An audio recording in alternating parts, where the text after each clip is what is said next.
And a very good afternoon to you as we welcome you on into Rochester's only local sports talk show. This is the Sports Bar. Danger and Battaglia. We're glad you're with us. It's a short holiday week. We've got a lot to get to. It's a gorgeous afternoon in the Flower City. I'm Mike Danger. That's Gene Battaglia. And it's a time of year where maybe you're listening to some sports talk. Maybe you're getting in the holiday spirit of things. Maybe it's a special tune. Or in this case, a special genre of music. Yeah, okay, so you're saying that even though the Bills didn't actually play this weekend, it's still a Victory Monday in the Sports Bar. Let me walk it up, because if the Miami Dolphins lose Thursday night and the Buffalo Bills beat San Francisco, coming up next Sunday, your Bills are AFC East champs. Enjoy the music. It's not bad. Not bad. Yeah. I mean, you savages can celebrate however you want to celebrate. Here in the Sports Bar, we celebrate Victory Monday with Bruno Martino. Sounds of classic Italian pop music. Wasn't a great afternoon for our other favorite Italian. No. Are you kidding me? The fact that the Baker Mayfield was more Italian than him yesterday. Of course, Baker Mayfield got over and did the hand gesture. 'Cause he's not Italian. He's not Italian. Damn. What happened to Vito? What happened? What happened, New York? I actually kind of feel bad for Giant fans. Much like I feel bad for Jet fans. You know, I don't know that Giant fans went into this season with high expectations of what could be. But this has gone about as bad as you could have hoped for the Giants. They're as bad as you could have feared. That you could have feared, right? I mean, like, DeVito is out there, and by doing that, you've sent a message to your locker room, and that's a message that's now resonating, where you've got a rookie basically calling out the head coach, a rookie who's vocally frustrated. There's a part of me that's like, yeah, Malik Neighbors is going to be a star in the NFL, but you're still a rookie. Know your place. Probably shouldn't be as disgruntled as he is. He's been mismanaged, and the whole organization has been mismanaged. You basically have quit on the season with, at the time, 7 games to go. Brian Daboll's going to lose his job. Does Joe Shane stay? Here's the thing, Danger, and people say, you guys make too much of the NFL draft. No, we don't. Because you could say that for the Giant fan, this is something from this year. No, back it up. Back it up 5 years, 6 years, 7 years to the draft when the Giants at number 2 overall could have had Sam Darnold, could have had Josh Allen, could have had an MVP 2 times over in Lamar Jackson. You went with Saquon. Mm-hmm. Okay, you know what? You went that route. It's pretty good. Then you let Saquon walk out the door because you paid a quarterback, you released the quarterback. As it turns out, that was a double gut punch last night if you're a Giant fan. That's exactly right. You lose the game to Tampa, which is one thing. Your team doesn't even show up, and Tampa just rolls you. That's one thing. And then you watch Sunday night, and you see Saquon do what he did against a good Rams team and set career marks in rushing yards and yards. I mean, like, we always knew he was good, but man, now he is like in his prime. And maybe a big part of it is that the Eagles do have a really good offensive line, and the Giants never really had that. But Barkley is shining, and a player that ownership didn't want to see leave for Philadelphia now is in Philadelphia and doing what he's doing, and they look like a legit Super Bowl contender while the Giants are floundering and essentially tanking the rest of the season with DeVito. I mean, if you're not, then put in Drew Lock. If it's about winning games, why is the third string quarterback out there instead of the second string quarterback? That's a very good question, Mike Danger. Thank you. Yeah, seems like you're tanking on purpose. That's right. So, yeah, rough go of it for the Giants yesterday. We got a lot to get to this afternoon. And we'll also have a great matchup tonight for Monday night to wrap up Week 12 with the Harbaugh Bowl between the Ravens and the Chargers. Later this afternoon, we'll check in from Los Angeles with KCAL TV and Chargers Weekly podcast host Chris Hayre We've had him on before to talk Chargers football. And if you were to ask me, the team that I most don't want to see in the postseason right now is the Chargers. I'm worried about that team. I think Herbert is playing outstanding. I think Harbaugh has these guys fired up. The defense with the Chargers has been consistent. Well, except when they're giving up leads in the second half to the Bengals a couple of weeks ago. But I like what the Chargers are doing. I want to learn more about the Chargers because I think there's a chance that Buffalo sees L.A. at some point in the postseason. Well, if they win tonight, that would be win number 5, which would be the third longest streak in the NFL. Buffalo has won 6. But I want to just ask him this question because we're looking at the Chiefs, and I think we all can kind of acknowledge the Chiefs. Yeah, they'll figure it out, I guess. But right now, they don't look as good as they have in years past, even with a 10-1 record. Are Charger fans, are they still thinking the division is in play? If they win tonight, knowing you get the Chiefs one more time, and you're only 2 back. Look, it's the same for us here in Buffalo. If we're talking number 1 seed, I think that maybe the Chargers can cling on to some hope there, that maybe they can track down Kansas City there in the West. Joining us in about a half an hour or so, we'll be joined by our buddy Chris Trapasso, CBS Sports. We'll break the seal here on the NFL draft as college football regular season is starting to wrap up. We'll talk about some of these prospects. And look, I want to bring up that the idea that the devaluation of running back in the NFL may be coming to an end based on what we've seen out of Derrick Henry and the aforementioned Saquon Barkley this season. And what that might mean for how teams construct their rosters, how teams value that position. Will they start taking some swings in the NFL draft the way the Giants did with Saquon Barkley, except manage through that all differently? Chris Trapasso has thoughts on all of it, does a great job covering the NFL draft and the NFL for CBS Sports. He'll be stopping by here right around 3:35. Yeah, maybe. I guess that's kind of the question is, are we all of a sudden going to see? But that was special when you had Saquon and guys we knew were good, certainly Derrick Henry out there, and they landed in the perfect spot. Do we have a top 10 running back in the draft? His name's Ashton Genty. He should be the Heisman winner. He's special. Do we just kind of automatically pencil in that Dallas will lose enough games to be in the top 10 and he'll be a Cowboy next year? Right. Well, we'll get the thoughts of Trapasso when he stops by the sports bar here in about a half an hour or so. We have plenty of time for your calls at 866-4FAN. 866-4326 if you want to dial us up, if you'd like to engage on X, Elon's Twitter, The Fan Rochester. And we appreciate you checking out the video stream. We are live right now on our YouTube channel at The Fan Rochester. We're streaming on Twitch at The Fan Rochester as well. I'm sporting my new ball cap that I got from our friends at Wilbert's Tree Farm. That looks sweet. I can't believe it. We went there, with the mission of finding a Christmas tree, chopped down the perfect tree. We went concolor out in the field, dragged it through the wet conditions after we had all that rain on Friday. And maybe it was because I was wearing – do you remember the Amerks hat that they had a couple years ago with that looked like a Waldo hat, but it had the Amerks logo on the side? I can't remember what promotion it was for, but I was wearing that thing. And I think our buddy Tim over there at Wilbert saw me wearing that. He's like, hey, we got to get you some gear. Here, take this hat. Have this hat. I'm like, that's a pretty sweet hat, dude. So a big thank you to everybody over there at Wilbert's Tree Farm in Webster for hooking us up, and love those guys. So the holiday season is upon us, and it starts with getting the tree, and really it continues with my Thanksgiving power rankings. It continues there. That's coming up today. We have that today. And we always want you to listen to the commercial breaks here on the Fan Rochester. Yes. It's a special time of year. I didn't know it was happening today. That was, I walk into the studio like, wow, the holiday season is upon us. Yeah. Where else can you get sponsors like this? Thank you very much. Yeah. We're back. The holidays are here.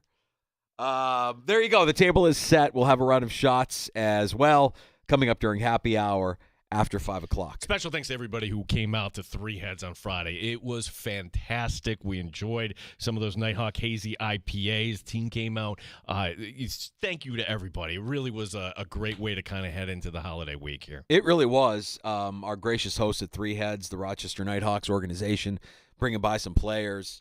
Just an overall, it's always fun when we get out and get to hang out with some of our regulars, and we appreciate everybody who made time and stopped out and hung out with us. It was time. At the end of the night, I'm like, okay, we could take a couple of paths here, and it was like, okay, time to call it a night, because I probably could have stayed there all night. We had some live music getting ready to go and the whole thing. So they do a great job at Three Heads. We always appreciate when they have us out for Friday Football Talk Live, and we'll have another one coming up here in the very near future. So a big thank you to our gracious hosts at Three Heads on Atlantic Avenue in the neighborhood of the arts. Where do we want to start from our reactions from yesterday? I'll start here, Danger, because it was the game that we were kind of served up. Either you're watching Cowboys, Commanders. And by the way, that shouldn't have surprised anyone. That was a divisional game. Washington, you could see that they're kind of tailing here a little bit. They really don't have that feel of a team that's going to jump up and surprise anybody here in the postseason. They're young.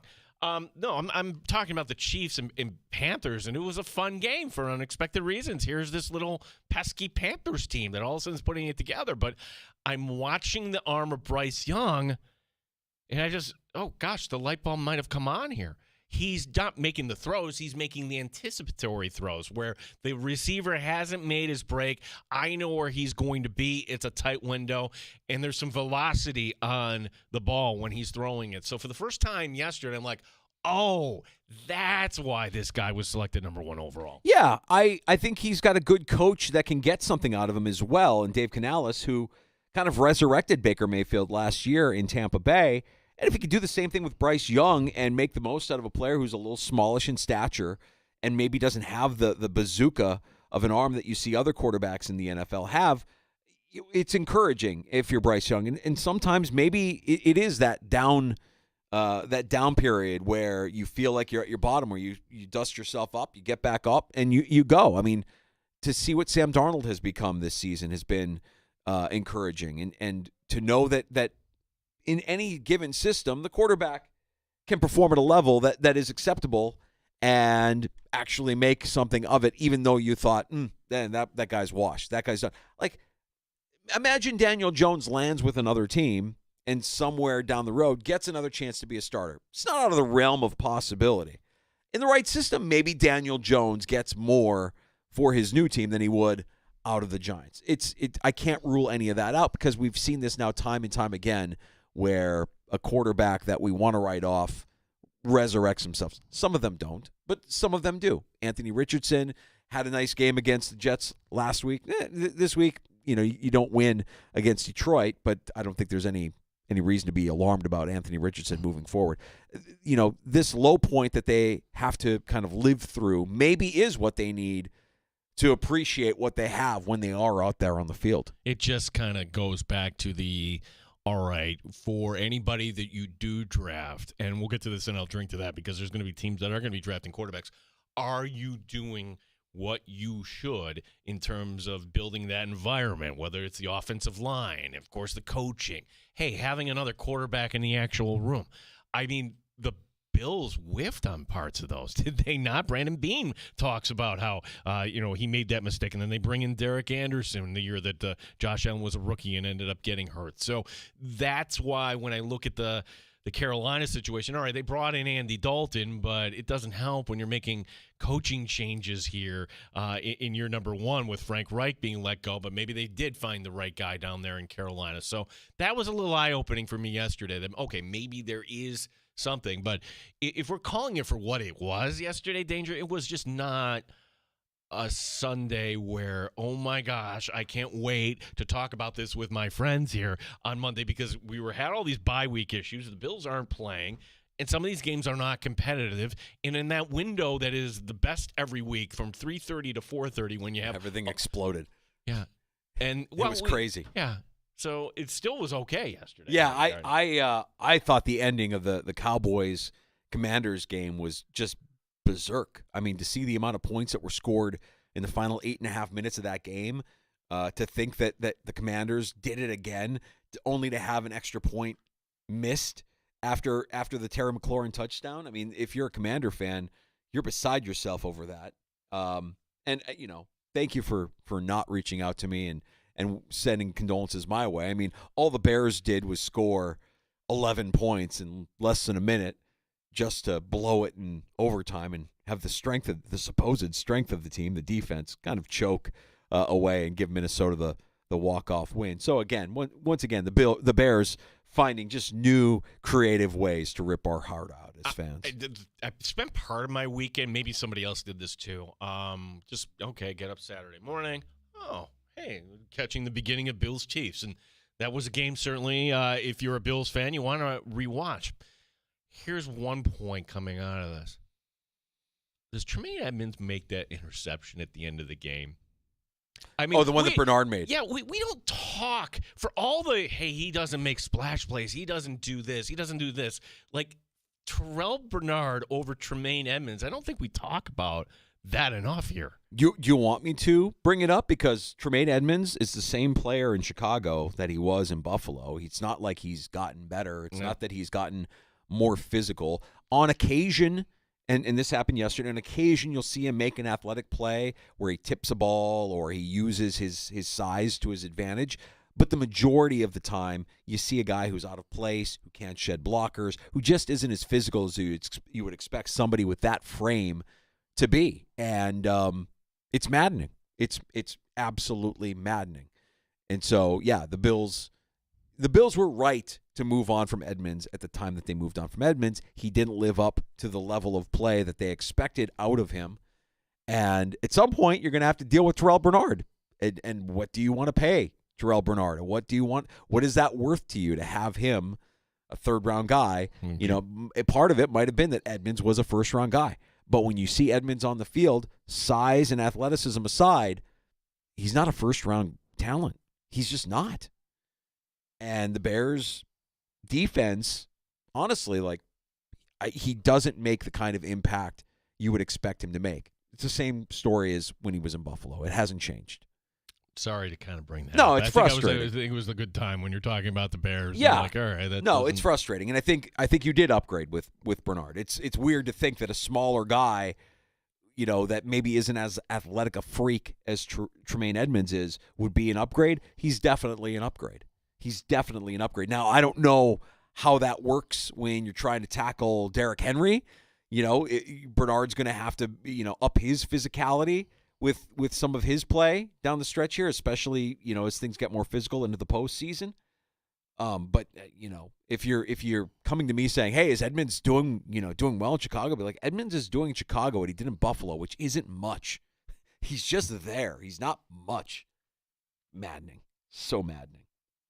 We're going to talk to Chris Trapasso here in about 15, 20 minutes or so. And after seeing what we saw out of Saquon, one of the things I want to get out of Trapasso is the overcorrection of the running back position in the NFL. Because right now in the NFL, there are 188 players who have a higher average value than Saquon Barkley. And I just don't know how you could say that the running back market is correct if you've got 188 players with a higher annual average than Saquon Barkley. The idea that Gabe Davis is making more than Saquon Barkley is nauseating to me. And I just wonder what it's going to look like here over the course of the next 2, 3, 4 years with teams and how they value the running back position. And specifically, and I know we've talked about this, where are the Bills going to come down when it's time to pay up for a James Cook after the kind of season that he's having? He's not putting up Saquon type production, but you can see things out of James Cook where it's like, oh, he's good, and he's going to want to get paid at some point. We don't have to have that James Cook conversation until this time next year, honestly. Like, they're not going to do anything they don't need to.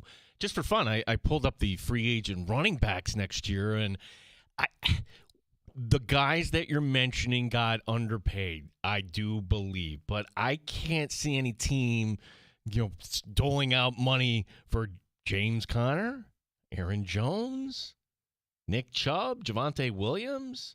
Can I interest you in some Clyde Edwards-Helaire, Travis Homer? Like, these are Najee Harris, Jeff Wilson. Majority of these guys are just guys, Danger. They're not game changers. You look at Saquon, that's a game changer. He was drafted number 2 overall. You look at Derrick Henry, wow, he's a Hall of Famer. You can tell that. So you want to pay for talent. You pay for talent regardless of the position. unless it's a kicker or punt or something like that. But I just don't know if any of these guys here, maybe, and this would be good for Chris here, like I just look at the draft because it's not only paying the players, it's using the draft capital. Like you don't need to go spend a first-round pick. All right, well, Ashton Genty's going to go in the first round, but how high? Is this a guy in the top 10? Is he daring the top 5? I don't know. I don't know if I'm getting carried away with the hype, but the Boise State running back. So, like, who's the last one that we could say, would fit that bill? Bijan Robinson? Yeah. I mean, he hasn't really lived up to that position that he was taken in the NFL draft at this point in his career, right? I mean, we don't put him in the same bucket that we put Saquon in after a couple of years in New York. True. So then you're saying that there's going to be examples that are going to drag down the market. Right. Like, when Bijan Robinson gets to the end of his rookie deal, whether or not the Falcons decide to exercise that fifth-year option or not remains to be seen. But I'm curious to see how they deal with him, and is he a benefactor of the production that guys like Saquon and Derrick Henry are having now, when the reality is he really hasn't been nearly as good as those running backs have been, even though he was kind of taken in that same general, he was a top 10 pick of Atlanta, if I'm not mistaken, right? That might end up being an error. And again, I think it's fair to just recognize some of these guys as just being superstars. They're just special. The Saquon Barkley right now, there isn't anybody in the league that can do what that guy does. And again, I think a lot of that has to do with the Eagles and how they've built their team. Their offensive line is fantastic, and that helps Saquon get to 2 rushes of 70-plus yards in a game? He's buying Rolexes for his offensive line after that performance. That's amazing. Saquon right now is at plus 650, so he's only got 2 guys ahead of him. That being Lamar plus 300, Josh Allen plus 130. For MVP? For MVP. Yeah, Jared Goff is now back at plus 700, and Mahomes at plus 800. Justin Herbert, interesting, at plus 3,300. Are we getting to the point? I don't know when this exactly happened in baseball, but you know what? Let's have the pitchers give their award, okay? And they call it the Cy Young. Do we have like a quarterback of the year award? Because that's really what the MVP has become. Who can't, you look at what Saquon's done for that Philadelphia team, a team that was sputtering. They were a mess. The coach is going to get fired. And sure, they got healthier, number 1. But number 2, you bring in Saquon. That offense looks so electric right now. Yeah. That's interesting. At minimum, he's Offensive Player of the Year. I think you could make that case, and it's pretty easy. Is he going to be the MVP? Last time they had an MVP that wasn't a quarterback was Adrian Peterson, right? Has it been that long? Yeah, it's been that long. Wow, he's at minus 320 for Offensive Player of the Year. Uh-huh. Yeah, I don't think we want to go anywhere near that. Mm-hmm. The case can be made. The case can be made depending on how they wrap up their season. And listen, Philadelphia down the stretch last year obviously fell apart for one reason or the other.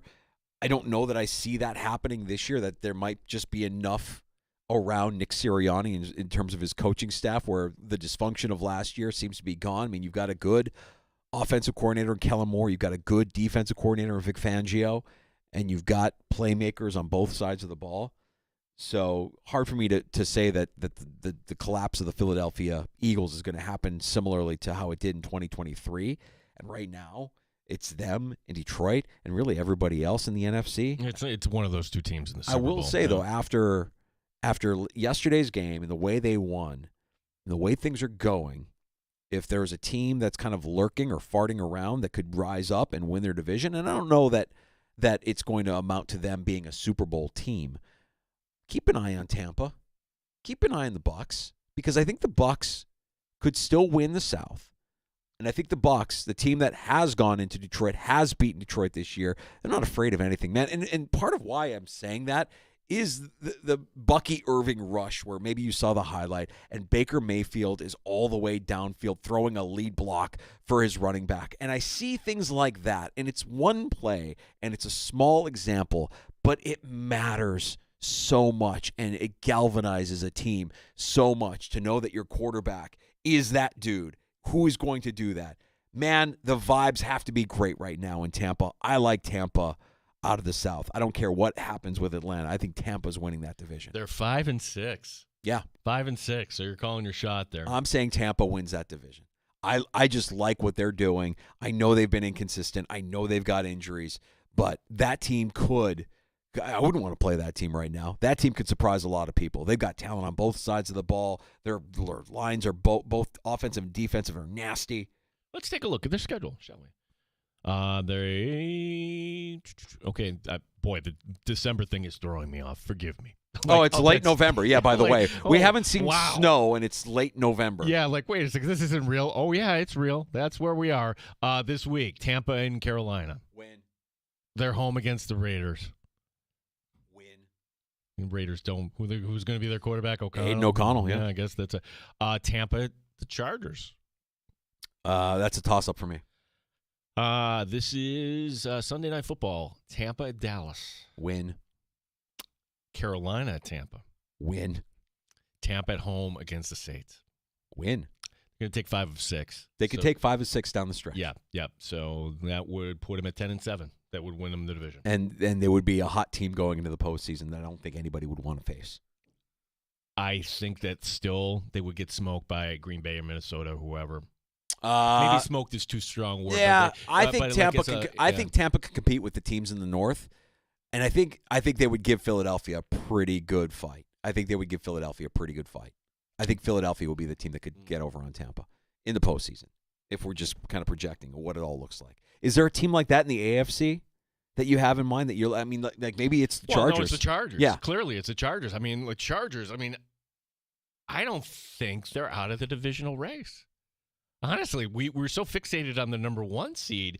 They win tonight, and they could say, hey, we still have a game with these guys in Kansas City. Take that, and we just need to make up one more. Now, I don't think that's going to happen, but the idea that the Chargers should be a legit 5. Okay, who would that get them the first round? Houston? Houston, who lost to Tennessee. Yeah. You can't lose to Tennessee. No, Houston. I know it's a divisional game, but come on, guys. What are we doing? You lost to Will Levis. What are we doing? That's embarrassing. So, sure. So, the Chargers, let's say everything holds out. I love playing these games, right? We're the New York Times playoff predictor here. Yeah. Then if the Chiefs get the number 1 seed, you could potentially have Chargers Chiefs in the divisional round, and then the Bills against the AFC North winner, which you would think, or whoever comes out of that, Baltimore, let's say. Is there a team lurking, farting around right now that could surge and find themselves in the postseason in the AFC? I have one in mind, and I'm only going to bring them up because they're doing, again, what they traditionally do, which is beat up on bad teams. I'm talking about Miami. Is Miami a playoff team? No, not even close. You don't think Miami's a playoff team? No, I think Miami can sneak into the playoffs. Well, with what position? Like, they'd have to get ahead of Cincinnati. I want to say they're a game and a half right now behind the Chargers for the final wild card spot, if I'm not mistaken. They are 2.5. Miami's 5-6. The Chargers are 7-3. So let me pull up the conference standings, and this should help us out here just a little bit. Chargers right now in the 5, Baltimore in the 6. Miami at 5-6 is actually behind Denver at a game and a half. Game and a half behind Denver. That's what I meant to say. I apologize. Yeah, Denver. So will Denver kind of fall apart? Do they track down Denver? I think it's more likely maybe Cincinnati at 4-7 might not be dead. Ooh.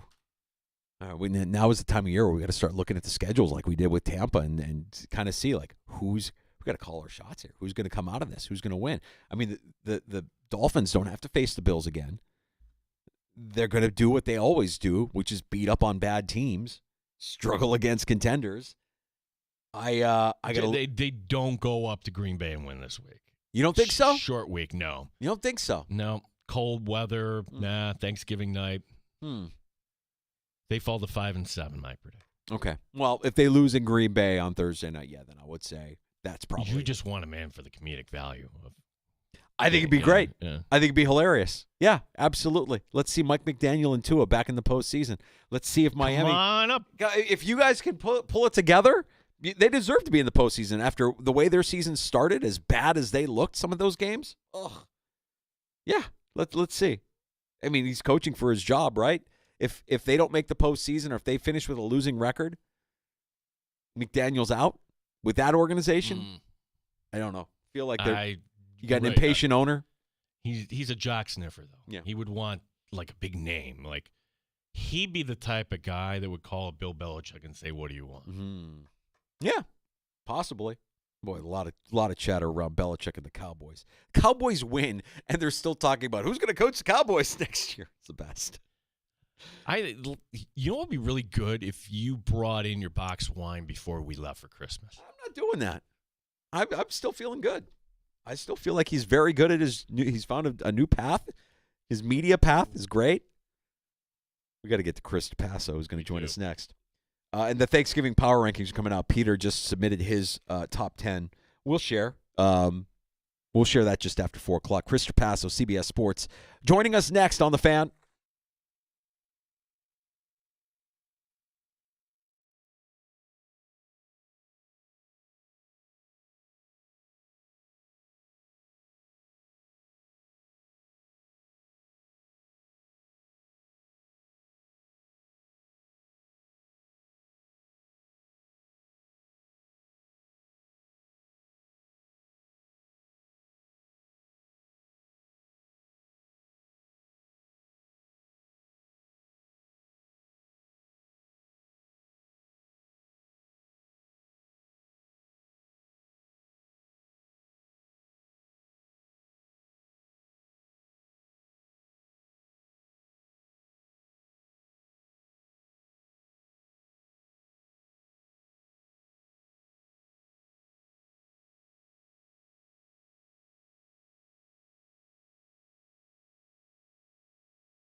Sunday night can be special in Buffalo. With the Bills set to host the 49ers this week, they do have a chance to clinch the AFC East with a victory on Sunday night, provided the Dolphins lose on Thursday night in Green Bay. We will talk to NFL draft expert Chris Trapasso, CBS Sports. He joins us next year in the Sports Bar. How about the Sabres? They get all 6 points in the road trip to California. Only the second time that's happened in their franchise history. Buffalo home Wednesday night against Minnesota. The Amherst get tripped up by Utica. Next home game coming up Wednesday against Cleveland. Gene Battaglin, the sports leader, 95.7 FM and AM 950, The Fan, Rochester.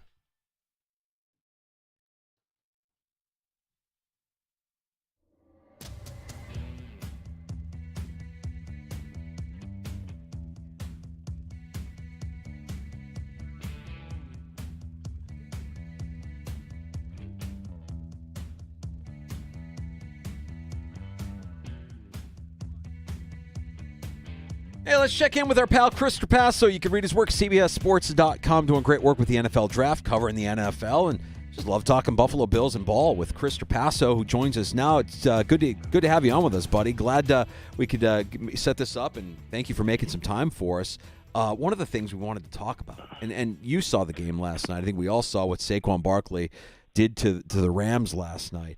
And it's something that, for whatever reason, it just sticks in my brain, and I can't let go of the idea of the running back market, how it kind of overcorrected. And maybe now a guy like Saquon still isn't really making what he's worth when you see how many players have a higher salary on average than he does this season. How do you think this all plays out in terms of how teams value the position when they're drafting them, and how they value them after they get through that rookie deal? Because specifically with the Bills, I know they don't have to do anything with James Cook anytime soon, but the way he's playing, at some point, James Cook is going to want to get paid. Yeah, it's a really good question, and it's kind of aligned, in my opinion, to, we're always running the football in the NFL forever, and then teams started to pass it, and now we're seeing a little running renaissance because teams are playing so much lighter inside the box with, an extra cornerback or lighter linebackers. This is kind of the same thing with positional value.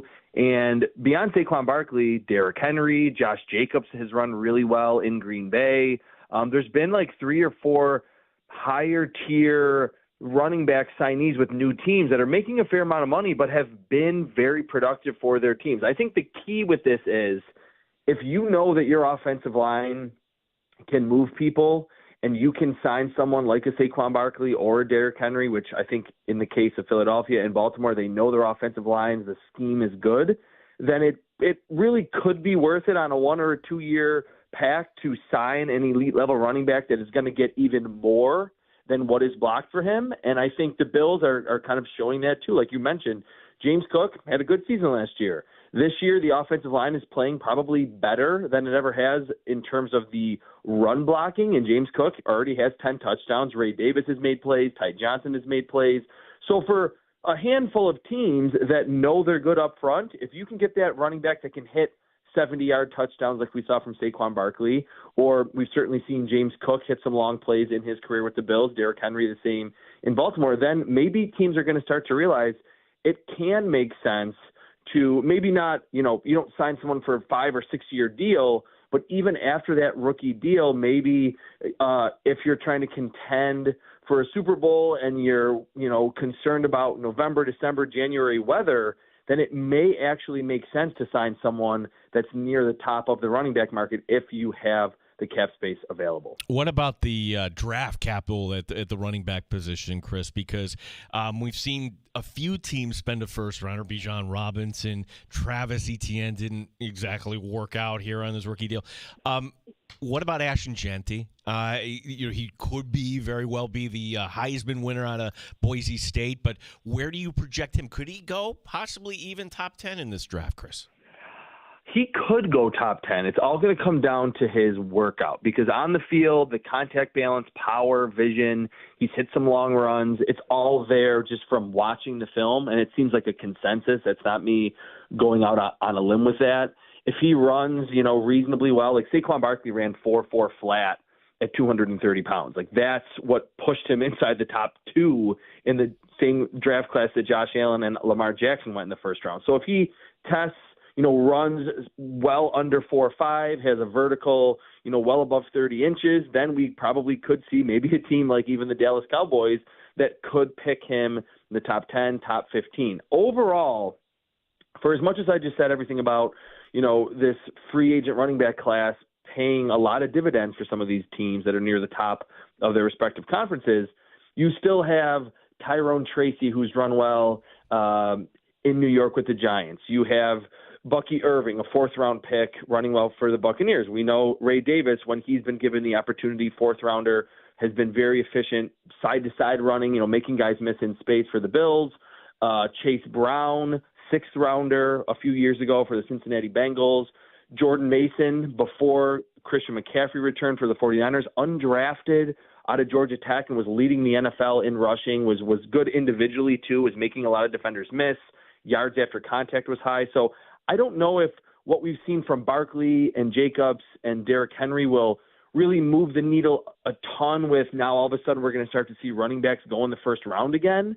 But if there's a premier talent like an Ashton Jeanty, you probably will still see those players go in the first round. But I still think teams understand that you can get a high quality, maybe not a guy that's going to be an instant home run type of player, but that can be efficient enough on the second or even third day of the draft. Chris, let's talk a little bit about quarterbacks, and let's start with the quarterbacks that are in the NFL already, because we've seen teams kind of manage and mismanage their quarterback situations, whether you want to talk about the mismanagement of Daniel Jones with the New York Giants or how they've managed Bryce Young, Anthony Richardson, benching their young quarterbacks that they invested heavily in the draft in, only to see them kind of come back and start to show signs of improvement. Do you have a take on the best way or a team that has handled this the right way? Is it about the support that you have around the quarterback? Is it about the quarterback just needing to sit in timeout for a little bit and learning before they come back in? Because when you see what a guy like Sam Darnold has done this year in Minnesota, it's clear that some of these guys just take a little bit longer to develop at the pro level, but given the right opportunity and the right system, can actually flourish. Yeah, that's a great question too. I think in watching all these guys as prospects, these quarterback prospects, and then having to grade these first and second year quarterbacks, really since Josh Allen's second season, I've seen a lot of young quarterback play and the early development once they're in the NFL. What I would say the overarching answer here would be, I think I don't want to give just a general answer to say you have to have a good play caller, because that's pretty subjective. But what we're seeing with Bo Nix in Denver, in watching him, I have not been blown away by the throws that he has made. He's not throwing tight window passes 40, 50 yards down the field, between both safeties, down the seam, things like that. But Sean Payton has schemed open a lot of easy throws for him. It was the same case with Jalen Hurts early in Philadelphia, that you could tell he wasn't someone that was an elite passer, but they were moving the football. They got to that first playoff round against Tom Brady's Buccaneers, I think in his second season, his first full year as the starter. I think that's really important to not put too much on these quarterbacks' plates, meaning, hey, it's 3rd and 11. We need you to just rip this throw against cover 2 on the sideline. Like screens, RPOs, there's so much in today's NFL where you can get 65, 70% completion out of a young quarterback, boost his confidence. The game starts to slow down for him. And what I've noticed with Nix is as this season has progressed, Sean Payton has put a little bit more on his plate, asked him to make more difficult throws in those critical situations more frequently. I think that's the best way to do it. Anthony Richardson benching him after he had made like 10 starts in the NFL didn't really make any sense. And what's weird is Shane Steichen, his head coach in Indy, was the offensive coordinator for both Justin Herbert and Jalen Hurts in LA and Philadelphia, respectively. So in watching both of those quarterbacks, I mean, Herbert's a kind of a completely different animal because of his just natural ability. But early on in Philly, Jalen Hurts, it was bubble screen, RPO, slant, wide receiver screen, underneath, another slant. Like, it was very easy. Get the ball out. Don't take a lot of sacks. Don't get that, shell shock where they're afraid of the pass rush, and they're thinking about that before they're thinking about their reads. So I think more than anything else, I mean, and certainly having good receivers helps, yards after the catch, but not putting too much on their plate and saying, you know what, just get the ball out of your hands. Let's try to get it to 3rd and 2, 3rd and 3, 2nd and 2, 2nd and 3, I think is more important than anything else. Chris Trapasso, CBS Sports, is our guest, which now kind of leads to the obvious question here, Chris. You're going to have, as we do every year, a lot of teams near the top, whether it's the Giants, the Raiders, the Jets, maybe a team like the Saints. I mean, a lot of teams looking for quarterbacks. How would you characterize the class of 2025 in terms of the NFL draft at quarterback? It's not great. We've been kind of spoiled the last 4 or 5 years that there's been seemingly at least one, like, oh my God, this guy's can't miss, whether it's Caleb Williams, whether it was, Joe Burrow coming onto the scene along with Justin Herbert and Tua Tagovailoa, that, teams were before Burrow and Herbert really emerged, they were tanking for Tua. Remember that? Yeah. There's obviously Caleb Williams last year. We don't have that quarterback. And I think if Shadur Sanders' dad was not Deion Sanders and there was no circus that's likely to follow him, he would be just like a solid first-round pick, not someone that you would trade the farm for, but would be somewhere within, maybe the back end of the top 10 into the mid portions of the first round. And because he doesn't have insane traits, but he's played a lot of football, the accuracy is good, the anticipation is good. And we've seen with, a guy like Bo Nix, a guy like Tua, you can win with anticipation without having Justin Herbert's arm in the NFL. But he's going to come with all of that with his dad, most likely, even if his dad doesn't follow him to the NFL. Besides him, Cam Ward from Miami is another one that the production is there, the experience is there in terms of ripping that fastball down the seam, like I was mentioning, that we see from Josh Allen and Patrick Mahomes so frequently. Doesn't really have that. He's a little bit better of an improviser than Sanders. But really, those two have kind of separated themselves at the top. There's still Jalen Milroe from Alabama, high upside guy, reminds me of like a more athletic version of Jalen Hurts. And I think Jalen Hurts has come a long way as a passer and still could probably improve a little bit from inside the pocket. But there will be a lot of jostling for some of those top picks because some teams, like you mentioned, the Giants, the Raiders, just have a screaming need at the quarterback spot. But I don't think we're going to see as many offers to move into the top 2 or top 3 as, we saw on Hard Knocks with GM Joe Shane there in New York, because we just don't have those premier talents at the quarterback position in the 25 class. What's your take on Carson Beck? I feel like we've seen a guy in Georgia that came in with a lot of hype, a lot of fanfare, and he's made some poor decisions on the field, thrown a lot of interceptions. Do you have an evaluation on him going into the draft?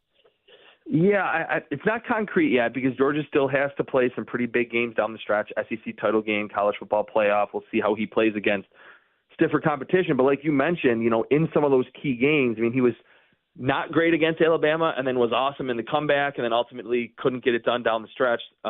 He kind of reminds me of Desmond Ridder.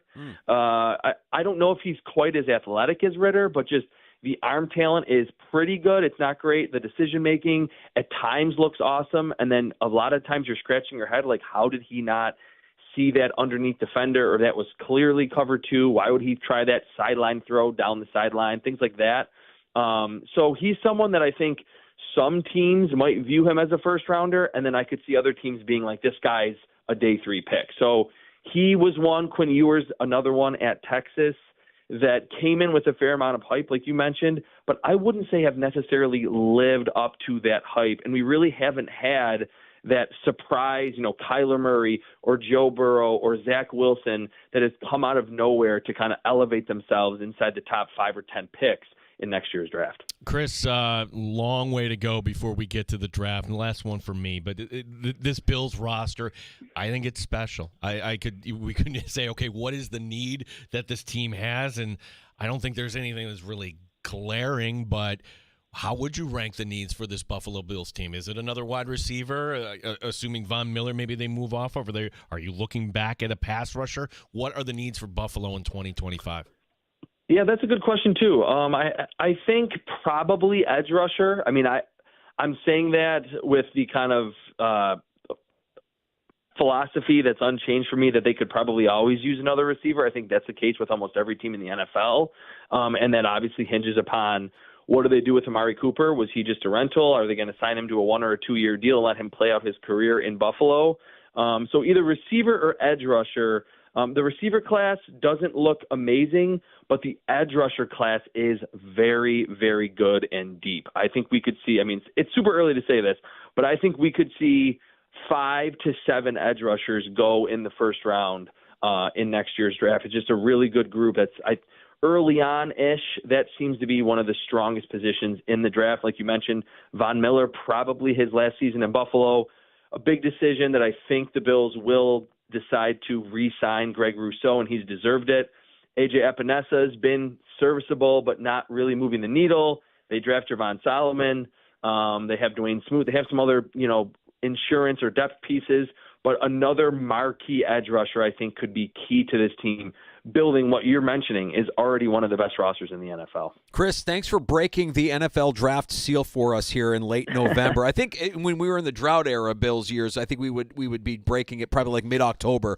But we're feeling pretty good right now, and it's just nice to kind of get a glance at the landscape here as the season winds down in college and as we look ahead to what might lie ahead for some of these teams here coming up in April. What are you working on at CBS Sports that we can check out? Is there anything that you got going on here as the college season wraps up?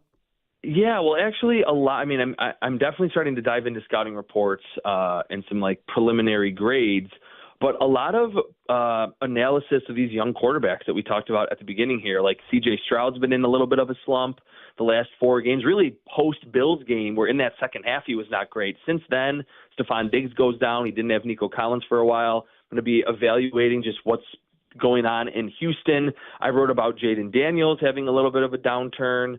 So a lot of attention on these young quarterbacks, and I think we're going to see a fair amount of them in these NFL playoffs. You kind of have almost Josh Allen and Patrick Mahomes as kind of the relatively old guard in the AFC, and in the NFC playoffs, you don't have the Peyton Mannings or the Tom Bradys anymore. So I think it's important to kind of get a good grasp on who these young quarterbacks are as passers, as runners, as we get closer to these NFL playoffs. Chris, keep up the great work. Always love hearing you on One Bills Live as well here, Chris. Thanks for your time, and happy Thanksgiving to you and your family, Chris.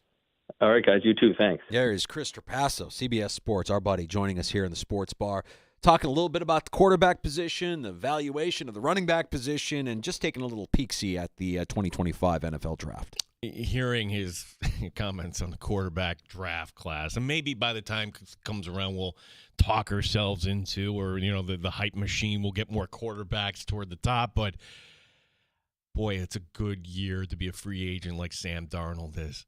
Yeah. Like he is going to cash in, or Minnesota is going to have to tag him. I don't think if you're the Vikings, you want him out the door, but Sam Darnold, I think, deserves more than just the 1 year. Let's kind of look. What about Russell Wilson?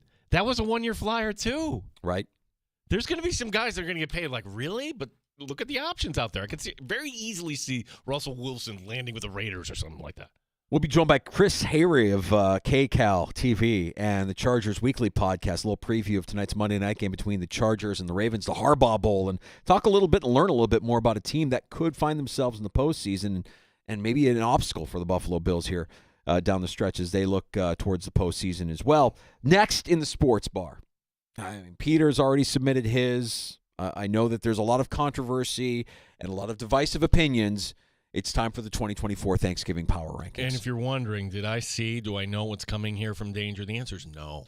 So I may agree with you. I may just be upset that you put butter in the top 5. Oh, you're making an assumption already. You're making an assumption that butter's in the top 5 in 2024. You don't know. I don't know, but that was divisive last year. It's always divisive. Yeah. Always divisive. Always controversial. But we'll get into it. Thanksgiving Power Rankings coming. You got something coming up too as well. Yeah. So I've got, when we're looking at the draft next year and these teams that need quarterback, I think there's one team we're going to cross off the list. How that might impact your team. All right. 866-4326 is our number if you want to pull up a stool and join us. The Sports Bar with Danger and Battaglia. More next.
Decent game for Monday Night Football. We've got the Ravens and Chargers to cap off Week 12. Week 13 will have the Buffalo Bills back in action, hosting the Niners on Sunday Night Football. Steve Tasker today on One Bills Live, and what Niners team will be coming in? San Francisco's going to be desperate. L.A., if they don't get it together this week, are going to be very desperate to win a game. Let me give you some comfort, though. Those teams are desperate because they're playing themselves out, because they're not good enough. You get desperate because you haven't played well enough to beat teams. They struggle against good teams. And, yes, the Niners are desperate. They're going to be desperate to win a game. I get all that, but they're desperate for a reason. Sabres get all 6 points on their road trip to California. Buffalo home Wednesday night against Minnesota. The Amherst coming off loss to Utica. They're back home coming up Wednesday against Cleveland. Gene Battaglin, the sports leader, 95.7 FM and AM 950, The Fan Rochester.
All right, before we get to the 2024 Thanksgiving Power Rankings, and Brownie and Tasker are right, you absolutely have to pace yourself this week. You have to have a strategy going into Thursday. You have to cut back on the calories, hydrate like no one else, but still enjoy the fruits of a victory Monday on the Fan.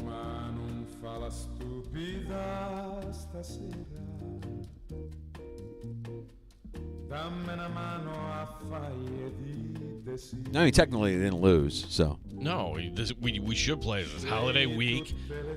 Bills in first place. Bills can clinch on Sunday. That's great. I mean, we were looking a few weeks ago as to like scenarios where they could have clinched by week 11, which doesn't happen very frequently in the NFL. No, but the fact you could do it on week 12? Yeah. Week 12. December 1st. Could be done. Or game 12, week 13. Yes.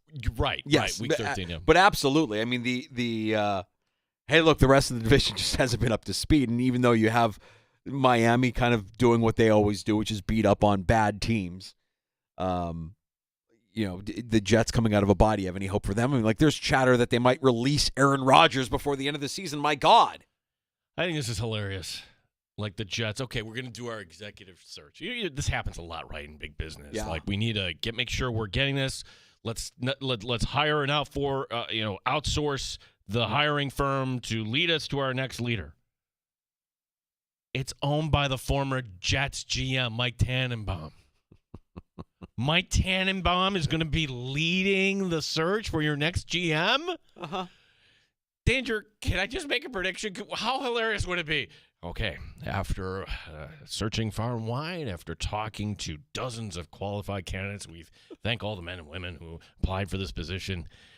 We've come to the conclusion that the person to lead the New York Jets in the future, Mike Tannenbaum, is me. Yes, absolutely. Why not? Why not?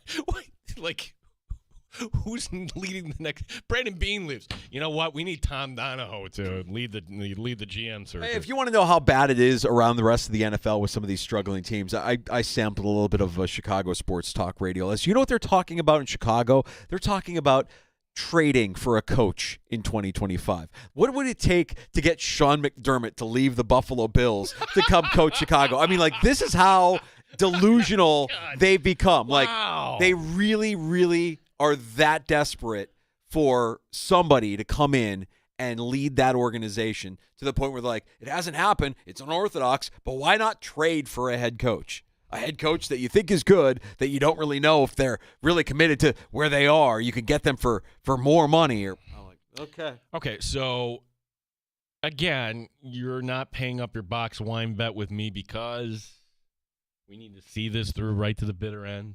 That's right. Yeah, I think Belichick's not coaching next year. I think he's staying in media.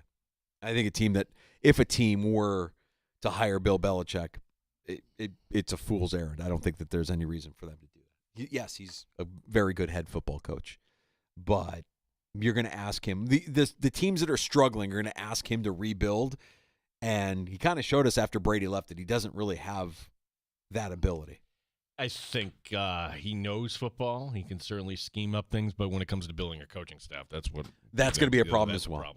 Well, we broke the NFL draft seal last hour with our buddy Chris Trapassa from CBS Sports, and as the college football regular season starts to wind down and as the NFL enters its final month of the regular season, I like the idea of kind of looking ahead to what the 2025 draft could look like. Yeah, I mean, listen, not everybody's a Bills fan listening, right? So if we just pull up the top 10 and there's some teams like, wait, they're going to be drafting in the top 10? Yes. Let's play a game here, Danger. I'm just going to ask you the simple question. Should they draft a quarterback, okay? And this is where the current draft rankings are. And one of those teams we never would have thought drafting top 10. Cincinnati. They're not drafting a quarterback, no. Right? No. Saints at 9. They should. Browns at 8. Yes. 7, the Jets. Yes. Titans at 6. To be determined. Carolina at 5. No. I would agree with you. That's a change. 4, New England. No. 3, Raiders. Yes. 2 are the Giants. Yes. Yeah, the Giants haven't achieved the ultimate goal because that number 1 team overall, what a shock. It's Jacksonville. Yeah. Jacksonville? No. But if they look at the quarterback they'd be selecting, they'd be asking, is that an upgrade over what we have right now? It won't be. It isn't. So that's 6 teams in the top 10 needing a quarterback. Yep. Look, if Tom Brady was really going to take this ownership thing seriously with the Raiders, he'd be looking at the tape. He'd be talking to everyone. He'd be out there right now. He'd be handpicking the guy from Vegas. They're not going to be in this position again. But no, it's not going to happen. Am I crazy to think that Tom Brady isn't going to be involved in football decisions as people think he is going to be? I mean, he's a minority owner of this franchise, and at minimum, he's somebody that can chirp at Mark Davis and give him advice or talk to him about players or what he sees or what he knows. And I was talking about this with a Raider fan friend of mine last night, actually, and he believes that because Brady is now a minority owner, that the Raiders' decision-making moving forward is going to be great because Mark Davis has never been a football guy. He's a business guy. His dad was the football guy. He's just a goofy guy with a haircut who knows business but not really football.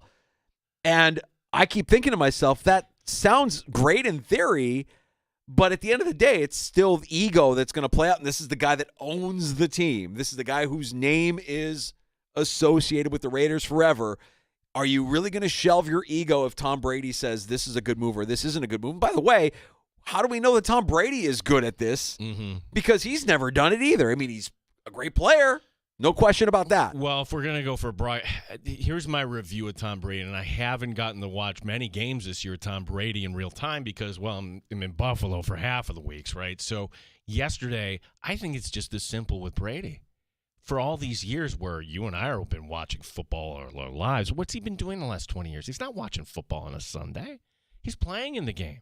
And when he's watching it back, he's watching game film. He doesn't know what an NFL broadcast should sound like. I think that's part of the problem. Like Tom Brady wasn't tuning in on the rare days that the Patriots weren't playing on a Sunday. Yeah, well, I did listen a little bit to Greg Olson on the call. I still think Greg Olson is better than Brady at this. They're similar. Both of them, they have similar patterns in how they deliver their commentary. If I had to make a prediction, I think Brady doesn't do this again next year. I think, the idea that he's kind of like at a disadvantage in his current position with Fox where he can't do the things that most color guys do and most broadcast teams can do, and you have to make a choice, you go be part owner of the Raiders and enjoy your time. That's my guess, but we'll see. We'll see how it goes. It hasn't been great. Give the people what they want, Danger. Give them the people what they want. All right, well, listen, a big thank you to some of the regulars that have reached out and asked for this. I know that Phil wanted to know last week when we were going to unveil the annual Thanksgiving Power Rankings, the 2024 version. Pete just released his Thanksgiving Power Rankings on X, one of our regulars, or the official pollster of the sports bar. He's got mashed potatoes at 1. And some other things in here that I will listen to. Yams at 9. Dinner rolls at 7. Dinner rolls at 7 feels a little bit high, Pete. But, maybe you have a specific bakery that you like. A dinner roll that just knocks you on your ass. I'll listen to that. It's been a year of surprises here in the sports bar. And these rankings will certainly reflect that. We raise a glass to all that we are thankful for. We salute the Thanksgiving contributions and the contributors of years past who failed to crack this year's top 10. Cream spinach looked like a contender in 2023, Gene. It cracked the top 10 after absolutely flooring me with its velvety richness, its nutritional value. Sadly, much like the Florida State football team, it has fallen flat in 2024, produced nowhere near the same enjoyment level as it did 12 months ago. Last year's champ, smoked turkey, has some stiff competition here in 2024. And before we get into it, we should also mention that there were some programs that received votes that didn't crack the top 10. Jazz Christmas music is just outside the top 10. Received some votes. I can't hear another playing of Mariah Carey or Last Christmas. Much like we do here on a Victory Monday, we need to class it up. Let Vince Guaraldi be your gateway drug to a list of smooth, jazzy Christmas classics that set the kind of tone that we like to set here in the sports bar on a Victory Monday. I'm saying jazz Christmas music over the traditional favorites. If you're just setting a tone, can't go wrong. I'm going to guess that that's in the Odyssey app. Let me just make sure here. Jazz music. Okay, go on, buddy. Yes. I like that. Also receiving votes, IPAs. IPAs were in the top 10 last year. Pre-gaming with caution here has been the theme this holiday. A heavier IPA could ruin your enjoyment of the meal. I would like to recommend a tiny kind from Three Heads Brewing in the event that you can't say no to more than one. But you have to be careful with the IPAs. They're receiving votes, but they are outside the top 10 this year in my Thanksgiving Power Rankings. At number 10, making a debut, Sage. Sage. Much like SMU powered through the ACC in their first season in conference, Sage has become the preferred herb for cooking, you degenerates. The preferred herb of the holiday. Walked out with my hand, half of Wegmans' total supply of Sage that was on display left with me yesterday afternoon. I'm sprinkling this stuff on my cereal at this point. It's going to rock with some butter tucked underneath the skin of the turkey. Sage makes a debut in the Power Rankings at 10. Number 9, back in the top 10, forgotten program, cranberries. Now, I won't do the canned stuff, but I'm not going to judge you if you do. It comes out like in a clump. It's gelatinous. I'll go the homemade route. I'll take some cranberries. I'll mix in some cinnamon, some orange. And honestly, if no one touches it on game day, totally fine with that. More for me. It's an incredible binder for your leftover sandwiches this upcoming weekend. Cranberries back in the top 10. Number 8, pumpkin pie. All right, here comes the controversy. Peter had pumpkin roll in his top 10. I'll listen to pumpkin roll.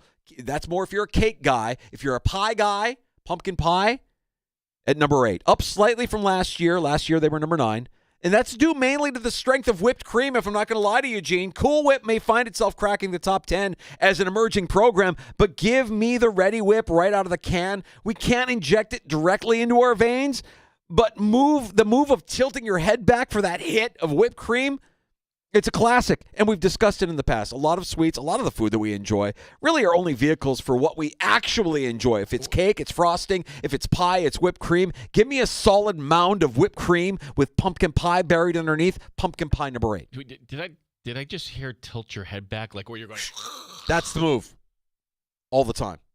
Get a mouthful just like that. That's gluttonous, but I guess it is Thanksgiving. Yeah, I mean, who amongst us? You haven't done that. You've never pulled that off. No. I do it all the time. And I think I've taught my kids that move, and I see them sneak a hit from time to time. If Sandy saw us doing it, that would be the end of us. Yeah. You'd be down a co-host, pal. At number 7, down from number 3 last year, butter. And I know, Gino, I know you and others would say that this was overrated in years past, that butter shouldn't be in the top 10 or I'll be at the top. The Penn State of Thanksgiving, but it's a cohesive unit. They're involved in all phases of the game.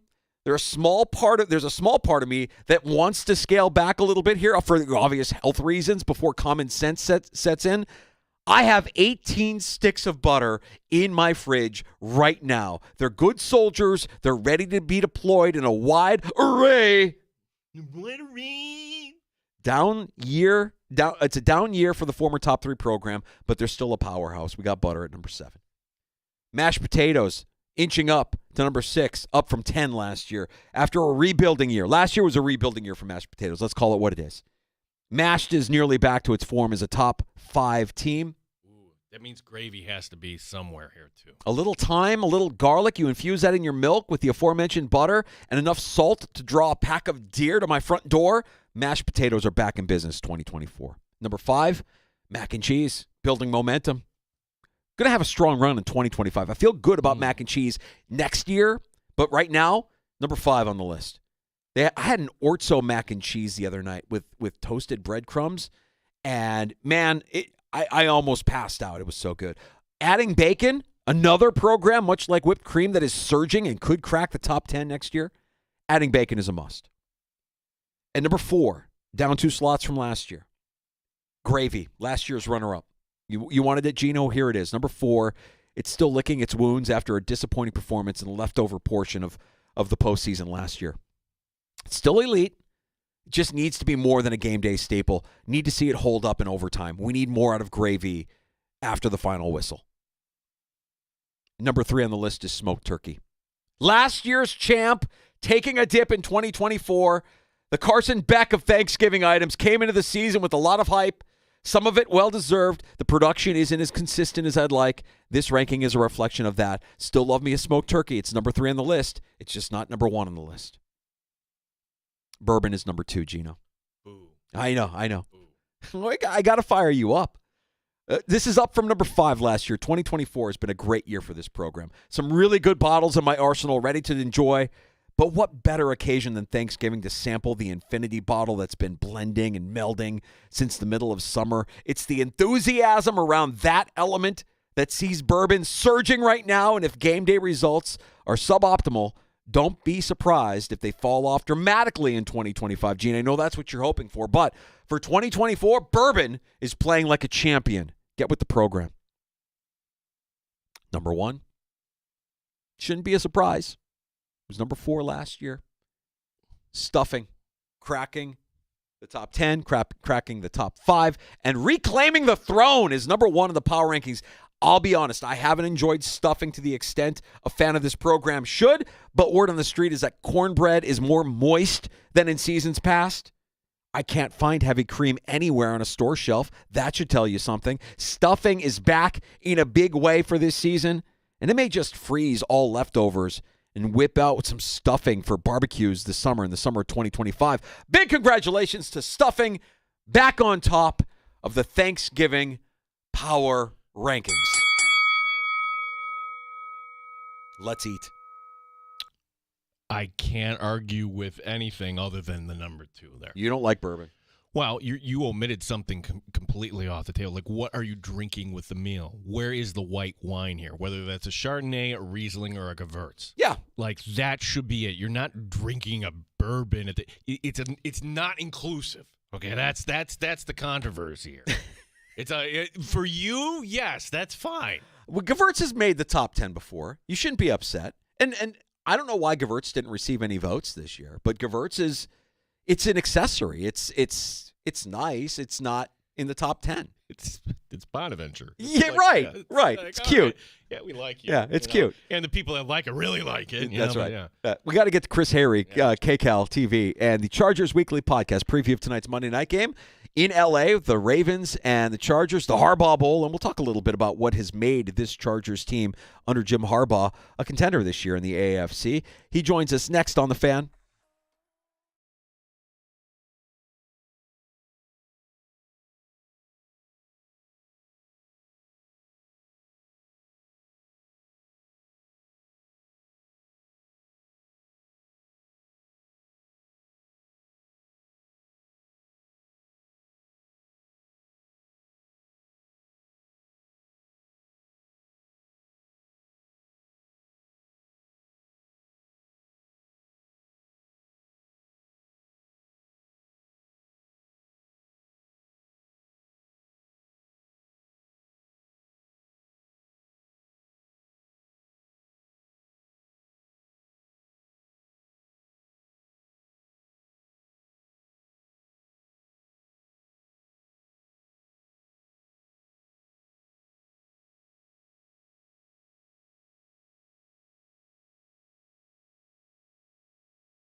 Week 12, the NFL season wraps up tonight. Decent game here. The Ravens and the Chargers on Monday Night Football. Chris Hayre, Chargers Weekly Podcast, and KCAL will join us next here in the Sports Bar. Buffalo Bills coming off the bye. They get the Niners coming up on Sunday. Chris Brown pointing out one reason why Sunday night can be special here in Buffalo. With the Bills set to host the 49ers this week, they do have a chance to clinch the AFC East with a victory on Sunday night, provided the Dolphins lose on Thursday night in Green Bay. Sunday, our pregame coverage will begin at 4 o'clock. The Buffalo Sabres went out to California, got all 6 points on their road trip. Only the second time that's ever happened for the Sabres. They're back home Wednesday night against Minnesota. The Amerks are home Wednesday night, too, taking on Cleveland. Gene Battaglia, the sports leader, the Fan, Rochester.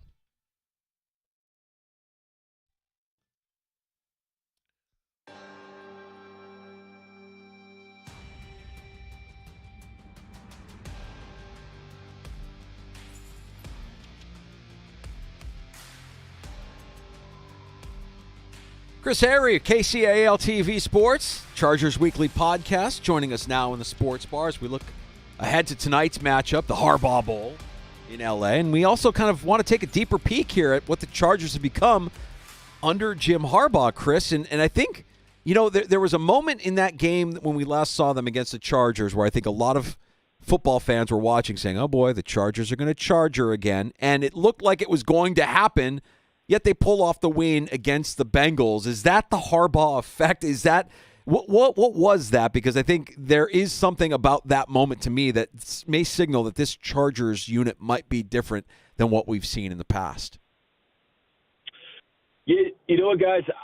I agree with you, and I think that was really the first test that the Chargers have had in the fourth quarter this year. And, you know, I went back to that Jacksonville game. I was there when they were up 27-0, and you know you're making your dinner reservations for Kansas City, and then the Jaguars come back in the second half. So, you know, I think a lot of fans on the outside may have felt that, but I tell you what, I have seen 3 different coaches here in Los Angeles, and Jim Harbaugh is just different, and what he's doing with this locker room and the culture, and such a cliche word, but it's just the effect that he has on these guys. I can tell just how different it is from last season. So yeah, I think that they're tougher. They're tougher minded in the fourth quarter. They do these fourth quarter finisher drills during practice to make sure that they're ready for those moments. And you know, it wasn't pretty in that second half, and I think there's a lot to clean up as they go into tonight against Baltimore. But getting the job done against a very desperate Bengals team, that was like a playoff game for the Cincinnati Bengals. And to get up on them and to withstand their surge, and you knew that was coming, it's just, I think, one element to what this Jim Harbaugh coaching staff and Jim himself brings to this team in 2024. Chris, I think the Chargers, at least out here, we're saying, boy, that is like one team I don't think you want to really face here in the divisional round, knowing they play this physical brand and knowing that you have a quarterback up until this point. Like, he's had some of these breaks go against him. Talking about Justin Herbert, a quarterback that a lot believe, is elite. How has the relationship been so far with Harbaugh, who used to play the position, and now, in his first year under Harbaugh being your quarterback?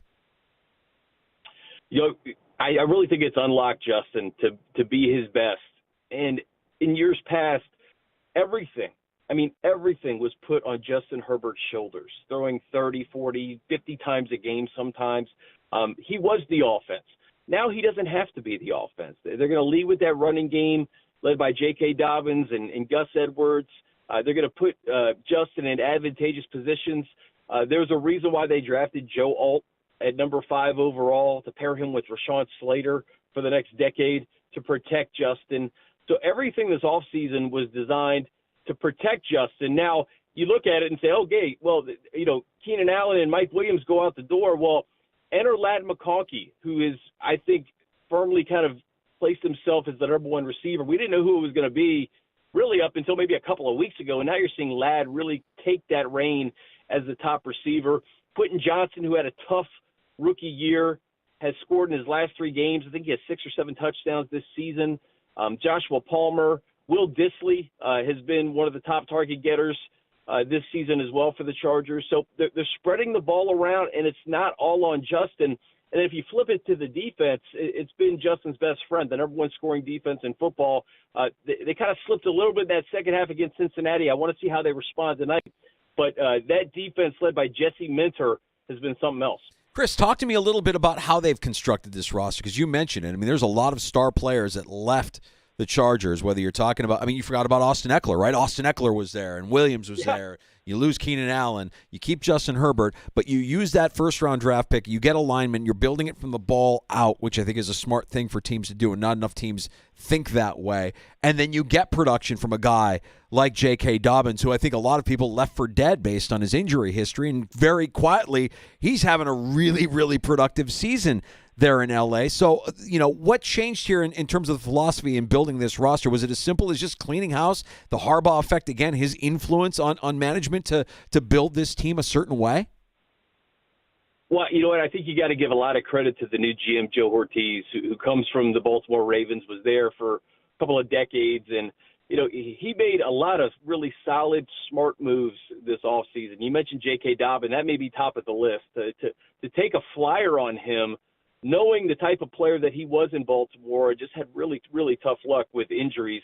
I remember first day of training camp talking to J.K., and we didn't know if he was even going to be if he was going to practice. I didn't know if he was going to be on the PUP list or what, but he said, I'm 100%. I'm ready to go right now. And, it was refreshing to hear from a player, but you're like, okay, well, let's see what happens. And then week one, right off the rip, a huge run against the Raiders. Week two, another huge run against the Panthers. Last week, the game-winning touchdown late in the fourth quarter against the Bengals. You pair him with Gus Edwards, and you have a hammer there in Gus, who was in Baltimore for a long time. So, yeah, they made some really solid moves on offense, but even flipping to defense, getting guys like Denzel Perryman and Christian Fulton and Poona Ford, who's been spectacular, making the decision to keep Khalil Mack and Joey Bosa over Keenan Allen and Mike Williams. And you look at that edge rotation. When Joey's out, it's okay because Tuli Tuipulotu is going to step up, and he's had a Pro Bowl caliber season.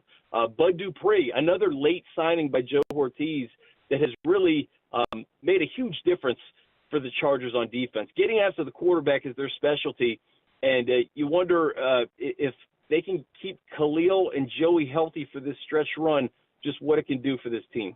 Chris, it's hard to run against the Chargers. That stat that there's only been one rushing touchdown the Chargers have allowed to a running back this season. I'll enter tonight. Here comes Derrick Henry. How do you see this matchup going for the Chargers defense against Baltimore and Derrick Henry tonight? It was going to be fascinating. Guys, I was at SoFi last night where Saquon Barkley ran absolutely wild. Yeah. 255 rushing yards, 302 yards from scrimmage. It's going to be one of the keys to the game. It's slowing Derrick Henry, and it just makes it that much more difficult when you have a guy like Lamar Jackson back there who's just a dual threat, a do-it-all. Everything's been said about Lamar. But, stopping Derrick Henry is going to be paramount in this game. And then I look at the Ravens secondary, worse than the NFL. I'm interested to see how Greg Roman and Jim Harbaugh come out offensively in this game. Are they going to try to air it out early, or will they try to establish the run with Edwards and Dobbins, especially with Roquan Smith out tonight? So it's going to be a fun chess match among brothers, the Harbaugh Bowl. We've been waiting for this one for a long time. Thought it was actually going to be on Thanksgiving Day, but the fact that they put it on Monday Night Football, the parents' anniversary, there's a lot of fun storylines to kick off Thanksgiving week. All right, so Chris, talk to us about what this game means. Is this a measuring stick for the Chargers? I mean, I view these two teams, even though they're not leading their division, rather, that when we get to the postseason, they're going to be a problem for the division winners that are in the postseason. Yeah, no question, it's a measuring stick game for the Chargers. Now, I go back to weeks 3 and 4 of this year where they went to Pittsburgh and then they came home for Kansas City. Justin Herbert suffered a high ankle sprain in week 2. He could barely walk on it during the Pittsburgh game. Gutted it out in the first half, had a fantastic first half, couldn't finish the game. Steelers win. Playing on one leg, week 4 against the Chiefs, they get up early on them. I believe it's 10-0, lose 17-10. I want to see a healthy Justin Herbert against a Super Bowl contending team. We're going to get that tonight. The Chargers' 2 best wins this year, they went to Denver, and they were up 23-0 on the Broncos, eventually won that game, got a little interesting late. And then, beating the Bengals, who I still consider, a playoff fringe team despite all the wrong that has gone their way against them, I guess, defensively. But, yeah, this is a measuring stick game. If the Chargers can win this game and get to 8-3, they got Atlanta next week and then a Sunday Night Football showdown at Arrowhead against the Kansas City Chiefs. The Chiefs are kind of squeaking by, but they're still winning. I just wonder if the Chargers can get on a little bit of run here.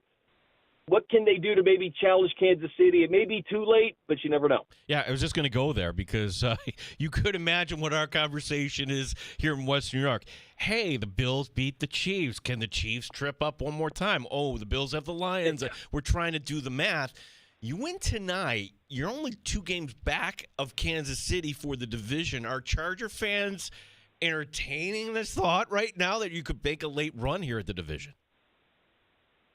You know what? I think Charger fans are just excited to have a team that's winning right now. And I do think that conversation of trying to eventually take over the AFC West and win, maybe that's for next year. But if it happens this year, great. But I don't think it really matters, honestly, if the Chargers are on the road. I think they're built for the road. We've seen them win some tough games on the road. The way they run the football, I think they're built for January. They just have to show that they belong here over these next 6 weeks, stack some wins, get into a nice position to where, maybe you get the 5 seed. And hey, if by whatever, if Kansas City trips up and you can beat them on Sunday Night Football in a few weeks, even better. Chris, how has that support been? Because you mentioned you were at the game last night, and they made a pretty big deal out of the amount of Eagle fans that were at SoFi. And I think that's the case whether you're talking about a Chargers game or a Rams game. It's just a destination, and a lot of fans will travel. If you have a heritage program or a team with a passionate fan base, they have the opportunity there to kind of take over an opposing team's home field. Has it gotten better for the Chargers? Because a lot has been made of that here through the transition from San Diego to LA to now SoFi Stadium. Yeah, it's a good question. First of all, that's just kind of football in Los Angeles. You mentioned it, a destination. I believe on December 8th, your Buffalo Bills are probably going to do the same exact thing that the Eagles did yesterday in terms of getting a lot of fans out there. But I'll tell you this, the crowds the last 2 weeks for the Chargers have been excellent. I mean, it has been a majority Charger fans, and, take it for what it is. It's Tennessee and Cincinnati, maybe not the best traveling fan bases, but you can tell that I was here from the beginning in 2017 playing in that small soccer stadium to what it is now. And if you have a franchise quarterback and you have an elite head coach, you're always going to have a chance. And the fact that they're winning these games, I think that they're establishing a culture that the fans are really behind right now. And if you win in Los Angeles, people will come. There's a slice of the pie for everybody. So it's been fun to see them stack wins. And, again, these are the types of games that they're flexed into Thursday night next month against the Broncos. National TV tonight, national TV we mentioned against the Chiefs a couple of weeks at Arrowhead. The whole world's watching tonight, and, hopefully they can put on a show. What is that new training facility like for the Chargers? We've seen the photos. We've seen the Charger helmet oven there. But how big a draw? Is that a factor when it comes to, attracting top free agents? Yeah, no question. It's one of the best facilities I've ever seen. It's really, really remarkable. It's in El Segundo. It's right near LAX, right near the beach. And it is a spectacular place. I mean, if you're talking about a recruiting chip for free agents, hey, live in Manhattan Beach. SoFi Stadium's 10 minutes away. You get the ocean breeze while you're practicing. The weight room's spectacular. Actually, we have a brand new content studio in there where we host our Chargers Weekly podcast. So there's a lot of bells and whistles, and I think it's just the beginning. It's very appropriate, too, that in Jim Harbaugh's first year, they're able to move into this brand new place and hopefully attract free agents for them. Well, Chris, it's exciting to see what's happened there with Jim Harbaugh coming to town and kind of rebuilding and molding this program into a winning one, a consistent winning product. And we know you're doing a great job covering the team. I kind of hope we don't talk again in January, but I have a feeling that there's a chance we could talk again in January as we set up for this postseason in the AFC. Let our fans. Listen, I'd prefer not to talk to you guys either. Maybe AFC Championship game. How about that? I was going to say, man, I mean, last year Easton Stick took the Bills to the brink, so I'm a little bit nervous of what a competently run Chargers team could mean for Buffalo. But and plus, let's not forget, Chris. I mean, it was nearly 7 years, right around 7 years ago that you were there. You mentioned it. You've been there from the beginning. One of the biggest moments in Bills history happened there in Los Angeles. Of course, I'm talking about the Nathan Peterman game. I mean, we were celebrating that anniversary last week. I was there for that game. I could not believe what I was witnessing. It was certainly history. Yeah, that was something else. I think they brought Tyrod in right in the second half, and he made it pretty respectable, I think. All right, Chris, I'm going to put you on the spot here. What happened from the Buffalo side the last time the Chargers, not counting the 2020 game here, I'm going back here, the last time fans were in attendance? This would have been Josh Allen's rookie season. I'll tell you, that was the game Vontae Davis quit at halftime. Yeah. So we really have like this. I was there. Yeah, that was really there weird that hearing. Yeah, like I'm like really we're like finding this out there. So yeah, we could use some good karma, I guess, against the Chargers. Chris, as we're watching tonight and we're reading up, tell everybody how they can get more of your content here. Tell us a little about Chargers Weekly. Well, I appreciate it. We've been doing Chargers Weekly since the first year in Los Angeles, and really built it up. I do it with Matt Money Smith, the radio voice of the Chargers, and Jaleel Adai, former Charger safety. So we have a blast doing it. With this new content studio, we're able to bring players and coaches up from downstairs, and it's been a lot of fun to do. And I also work at CBS Los Angeles and KCAL News, where we're the team partner. So you can follow us on X, Sports Central LA, and at Chris Hayrie, and I'll have updates all night as we get ready for a big one. Appreciate the time today, Chris. Enjoy your holiday as well. Hey, appreciate you guys. Anytime. Talk to you soon. Thanks, Chris Chris. Hayrie, KCAL TV Sports, and also the Chargers Weekly podcast. Learn a little bit more about those LA Chargers tonight against Baltimore. Boy, would they do a bad Charger moment power rankings, right? At the top is the Peterman game, but I don't know, like a 1P is the Vontae Davis. Yeah. Like That was bad, right? Like, and imagine that year, not just that year, but like year one, year two, like these things happening in the McDermott regime early on in his regime, where you could very easily say, like, oh, this guy he ain't gonna make it. He just ain't gonna make it. He just ain't the guy. He ain't the dude. And here we are, praising him for everything that's gone on and the continuity within the team and where they are as a perennial, contender for the Super Bowl and as a, team that won't give up their grip of the AFC East. It wasn't all that great. All right, so let me ask you a question here. Bills make the postseason, McDermott's first season. You can't. What if they didn't? Would you have the patience? Yeah. Would he have been a one and done if you lost in Miami and this is the way it ended and you really didn't develop anything at quarterback and you want to make sure you're doing everything you can for the quarterback? Was there any talk of that back in what year was that? December 2017? Ending the drought was one hell of a deodorant. Ending the drought was everything. It bought you that next year. Mm-hmm. So this fan base satiated. Okay, yeah, we're going to learn with Josh Allen. And then the next year you cobble 11 wins together. Yeah. Yeah, it's kind of crazy to look back on some of the early missteps of Sean McDermott, some of the decisions that were made, or some of the things that occurred on the Vontae Davis game. My God. I mean, like, I remember the defense being so bad that McDermott took away play calling in the second half from Leslie Frazier. That's Leslie Frazier. Unbelievable. Okay. I guess we know who's in charge. Just to say, you know what? I'm done. I'm just going to get in my car. I'm leaving. Is that enough? Yeah. We'll get to happy hour next on the Fan of Rochester. Yeah, we've got Week 12 wrapping up tonight with the Harbaugh Bowl. We got a lot to react to from yesterday's action in the NFL. By the way, we've got a classic here in the Maui Invitational where UConn has kind of stormed back from being down double digits to tie Memphis here. with a massive clutch Wow. three under 3 seconds to go. College basketball, Maui invitation. But it's an exciting game here, and it's going to overtime. So we'll see if UConn, the number 2 team in the land, can remain undefeated here in Maui against Memphis. We'll keep you updated on that as it occurs here as well. And we have time for your calls as well. 866-4326 if you want to join us in the sports bar. 585-866-4FAN.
Welcome back to We the Hobby. You know what time it is? A little something special today. Oh, Nick. Is that a corn? That ain't no corn. What? That's a super corn!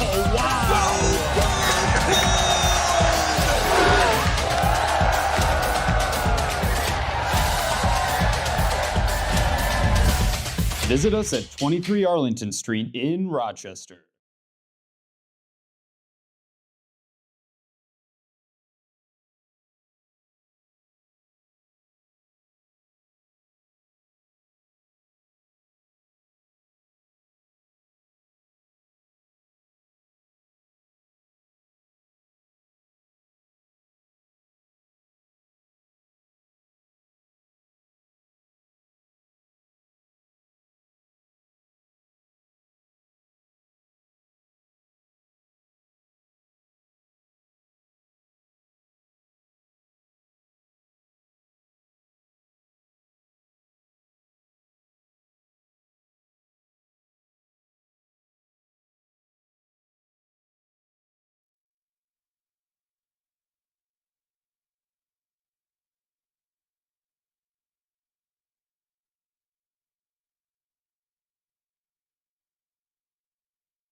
It's the Harbaugh Bowl tonight. Jim and John, Ravens and Chargers completing Week 12 of the NFL season. The Bills, Week 13, taking on the Niners on Sunday. Steve Tasker on, well, what team is coming in? San Francisco's going to be desperate. L.A., if they don't get it together this week, are going to be very desperate to win a game. Let me give you some comfort, though. Those teams are desperate because they're playing themselves out, because they're not good enough. You get desperate because you haven't played well enough to beat teams. They struggle against good teams. And, yes, the Niners are desperate. They're going to be desperate to win a game. I get all that, but they're desperate for a reason. The Sabres get all 6 points in their California road trip, only the second time that's happened for Buffalo. They're home Wednesday night against Minnesota. The Amherst coming off a loss. They're back home Wednesday night against Cleveland. G. Battaglin, the sports leader, 95.7 FM and AM 950, The Fan Rochester.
Welcome to Happy Hour. You're in the sports bar. It's Danger and Battaglia.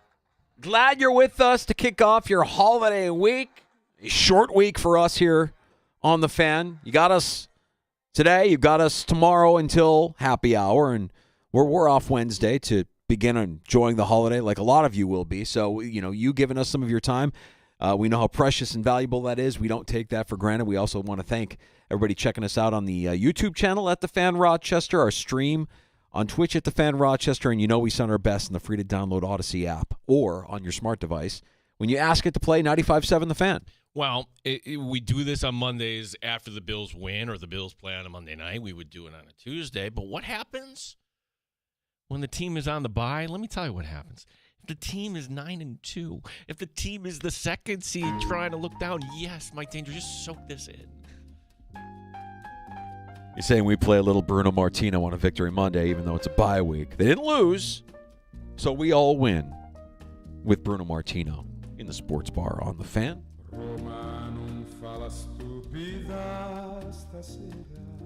Going into the holiday like a champion, really. Was this the coolest man ever to walk the planet? I don't even know what he looks like. I mean, I in my head, I picture, Grecian formula, aqua velva, gold chains, tasteful amount of chest hair. cigarette, and maybe like a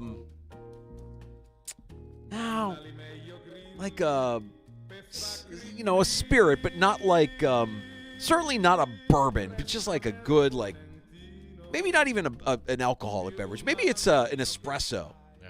Pinky out, small cup. Just enjoying an espresso. There's a lot of cigarette smoke in the air. Oh, a lot. This is just that.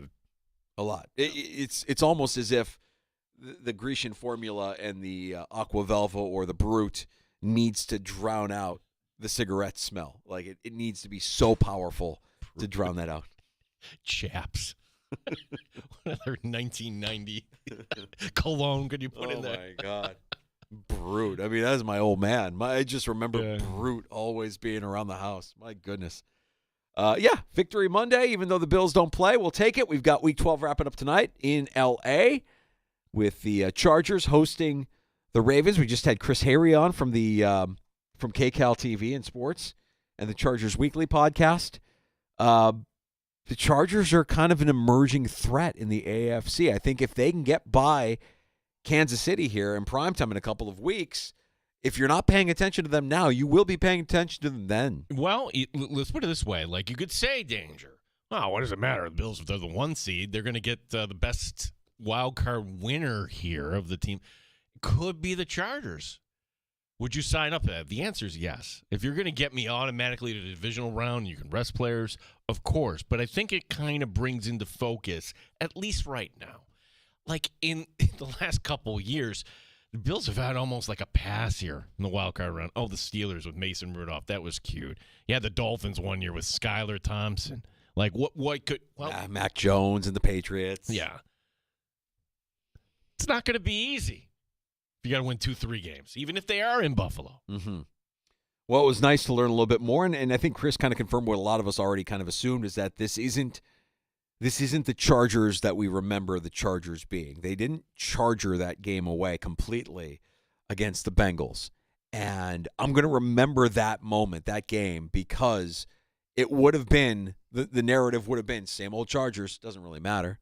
They can't hold the lead. They can't put it together when they need to.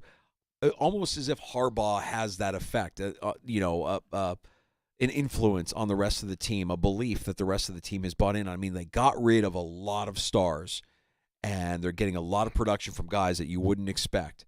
Nobody had J.K. Dobbins doing what he's doing and resuscitating his career with the Chargers the way he has this year. But how? How? Like, okay, it's one thing. I'm going to change the culture, but how are you going to do it? He gave us one little nugget in there, and you would think this is a simple thing. Something along the lines of, hey, it's toward the end of practice, fourth quarter gassers, everyone. He's working them just a little harder in practice. Yeah. And you may not like that at the beginning, but after a while, you start to put in the work, you start to get into a routine, you start to see the results. Right. You're better for the struggle. Yeah. You're better for the struggle, no question. That's going to be an entertaining matchup tonight. Can't wait for that. Also looking ahead, of course, to Week 13, which gets underway on Thanksgiving, obviously. A trio of games, one with significance to the Buffalo Bills, that if the Dolphins fall to the Packers at Lambeau on Thursday night, the Bills can actually clinch the AFC East with a win on Sunday night against the 49ers. So, Mike Danger, first time. We normally don't do this on a Monday, but let's do that since we've got Thanksgiving football coming up. Let's play Guess the Line. You brought up that game, Green Bay at home against Miami. How many are the Packers favored by? Give me like 4.5. 3. Really? Which, throw on the break here. Yeah. Wait a second. But that looks too. If you're curious, the Bears are getting 10.5 against Detroit. I actually would take that. I mean, I know that the Bears are probably not going to win that game. The way they've been the last 2 weeks against Green Bay and against Minnesota, against divisional opponents. They moved the ball. Yeah, they've been able to move the ball. It's just been heartbreaking to watch, but they can keep it close. I'm hoping they keep it close. The Giants are getting 4. The over-under for that Giants-Dallas game, 38. By the way, Tommy DeVito looks like a third-string quarterback. We all agree on that, right? Yeah. Of course he looks like a third-string quarterback because he's Italian. To see Baker Mayfield go into their crib and throw up the Italian hand sign as he's scoring a touchdown. We have Joe Flacco. We have Vinny Testaverde. We've had other Italian quarterbacks. We had the all-timer Vince Ferragamo. Oh, yeah. Yeah, like that is like, come on. Hey, Vince Ferragamo. Bills Niners, what do you think the line is?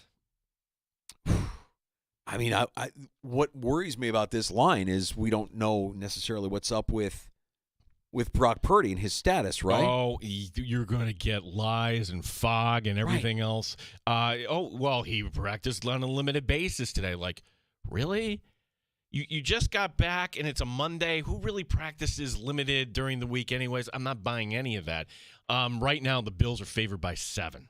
This is Chris Brown earlier on One Bills Live on the status of Brock Purdy. And we'll have to check player availability for them again this week because Brock Purdy is not a lock to play this week against the Bills. So that's something we're just going to have to keep our eye on probably the rest of the week. And they don't think this is going to be a long-term problem, but it might be a 2-week problem. Purdy, I think, moves the line in favor of San Francisco maybe by like a point.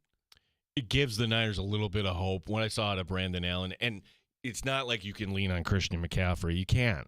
Maybe he's going to come together at the end of the season. He just doesn't look like himself right now. But if you stop him, if you focus on stopping him, do you really trust Brandon Allen to be able to orchestrate any sort of – I mean, to watch the pass go through Deebo Samuel's hands and end up as an interception for Green Bay, like those are the kind of plays that I would expect to see on Sunday night if it's Brandon Allen starting for San Francisco, that the Bills will be opportunistic. They'll be able to take the ball away from the Niners. Yeah, it'll be be a crowd that's pretty primed, even though we're coming off the end of the holiday weekend. Oh, no, they're going to be out there all day. No question. Yeah. No question. Look, there's something special brewing with Buffalo, and if a team like the Niners is going to trip you up at this stage of the season where they're, a desperate team, but man, Tasker pointed it out earlier. I mean, desperate teams are desperate because they haven't been good. Yeah. They haven't been good enough. They've gotten beaten by better teams and sometimes gotten beaten by teams that aren't better than them. So a desperate Niners team coming in doesn't really scare me. I just look at what they are, what they have versus what the Bills are here coming out of a bye. You could certainly look at Sean McDermott's record as a head coach coming out of the bye. It's perfect. So, yeah, I feel good about where that line is, and I think there's a reason why it's 7. And then you look ahead to the Rams game, and we heard Tasker kind of lump the two there. And now all of a sudden the Rams are a team like, oh, gosh, we're running out of chances. We need to get wins here if we're really starting to think about the postseason. I don't know. Is that a 1-week thing, or can you run that efficiently? That's what we saw Saquon last night. And got beat up, man. Yeah. The Eagles are a physical team, and they just got beat up. And so if you're going into L.A. to take on the Rams, yeah, they have a lot of weapons, but would you say the strength of the Bills' defense is unquestionably their secondary, their corners, their ability to cover? I don't think that – I think you could dink and dunk with Puka and Cooper Kupp all day against the Bills.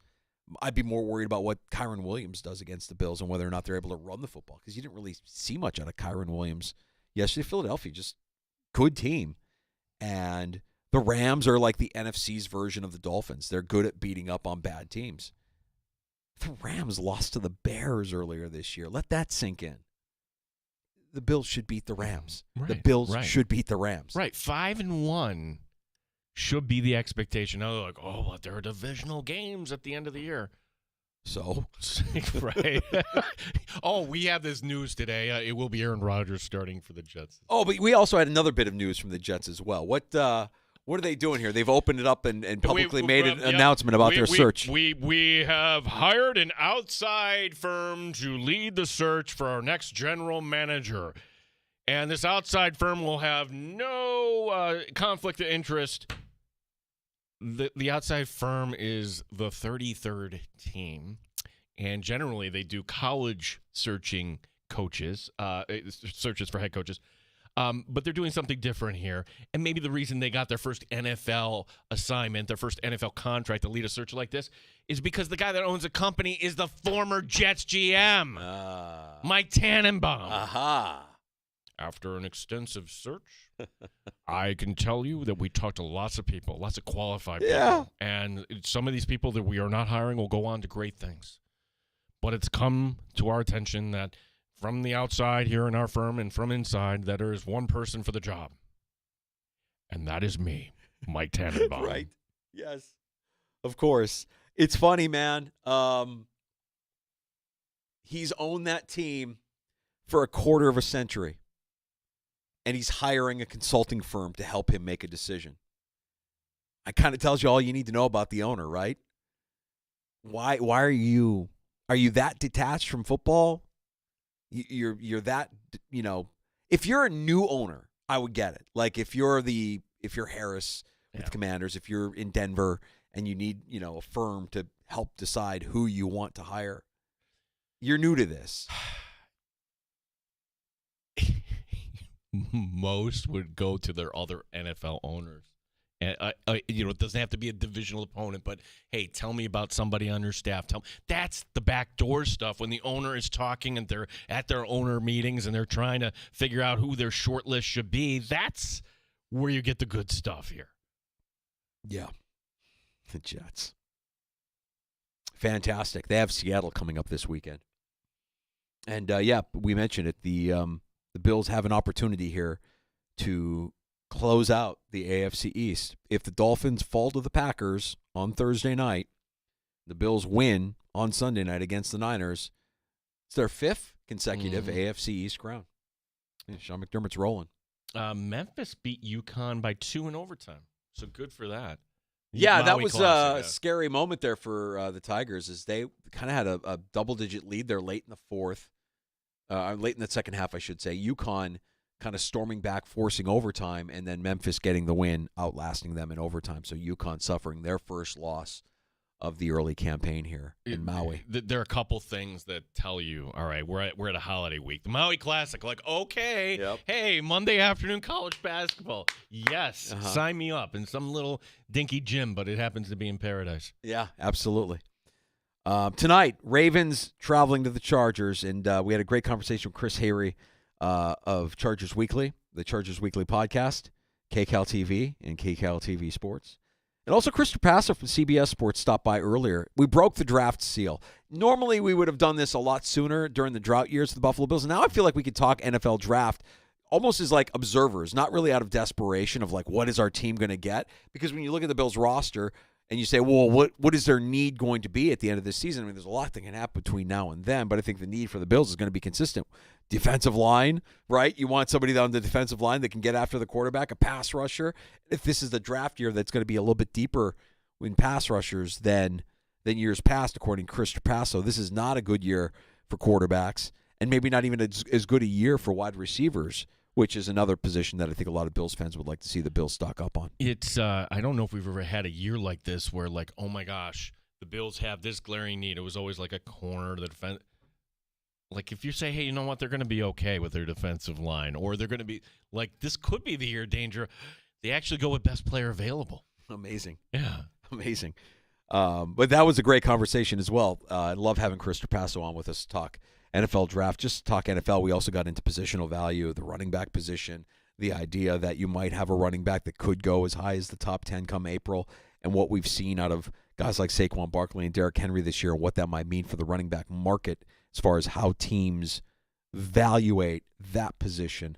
That conversation, our conversation with Chris Hayre, you can find both of those wherever you get your podcasts, including the free-to-download Odyssey app. Just search out the Sports Bar. That includes Apple Podcasts, Spotify, and all the other platforms. Wherever you enjoy your shows, you'll find our work there. Just another note out of the Patriots. So the Patriots got whooped yesterday by Miami, 34-15. And the big story out in New England today is there was a lot of laughing and joking around in that Patriot locker room. Like, I know a lot of people want players to be upset when their team loses.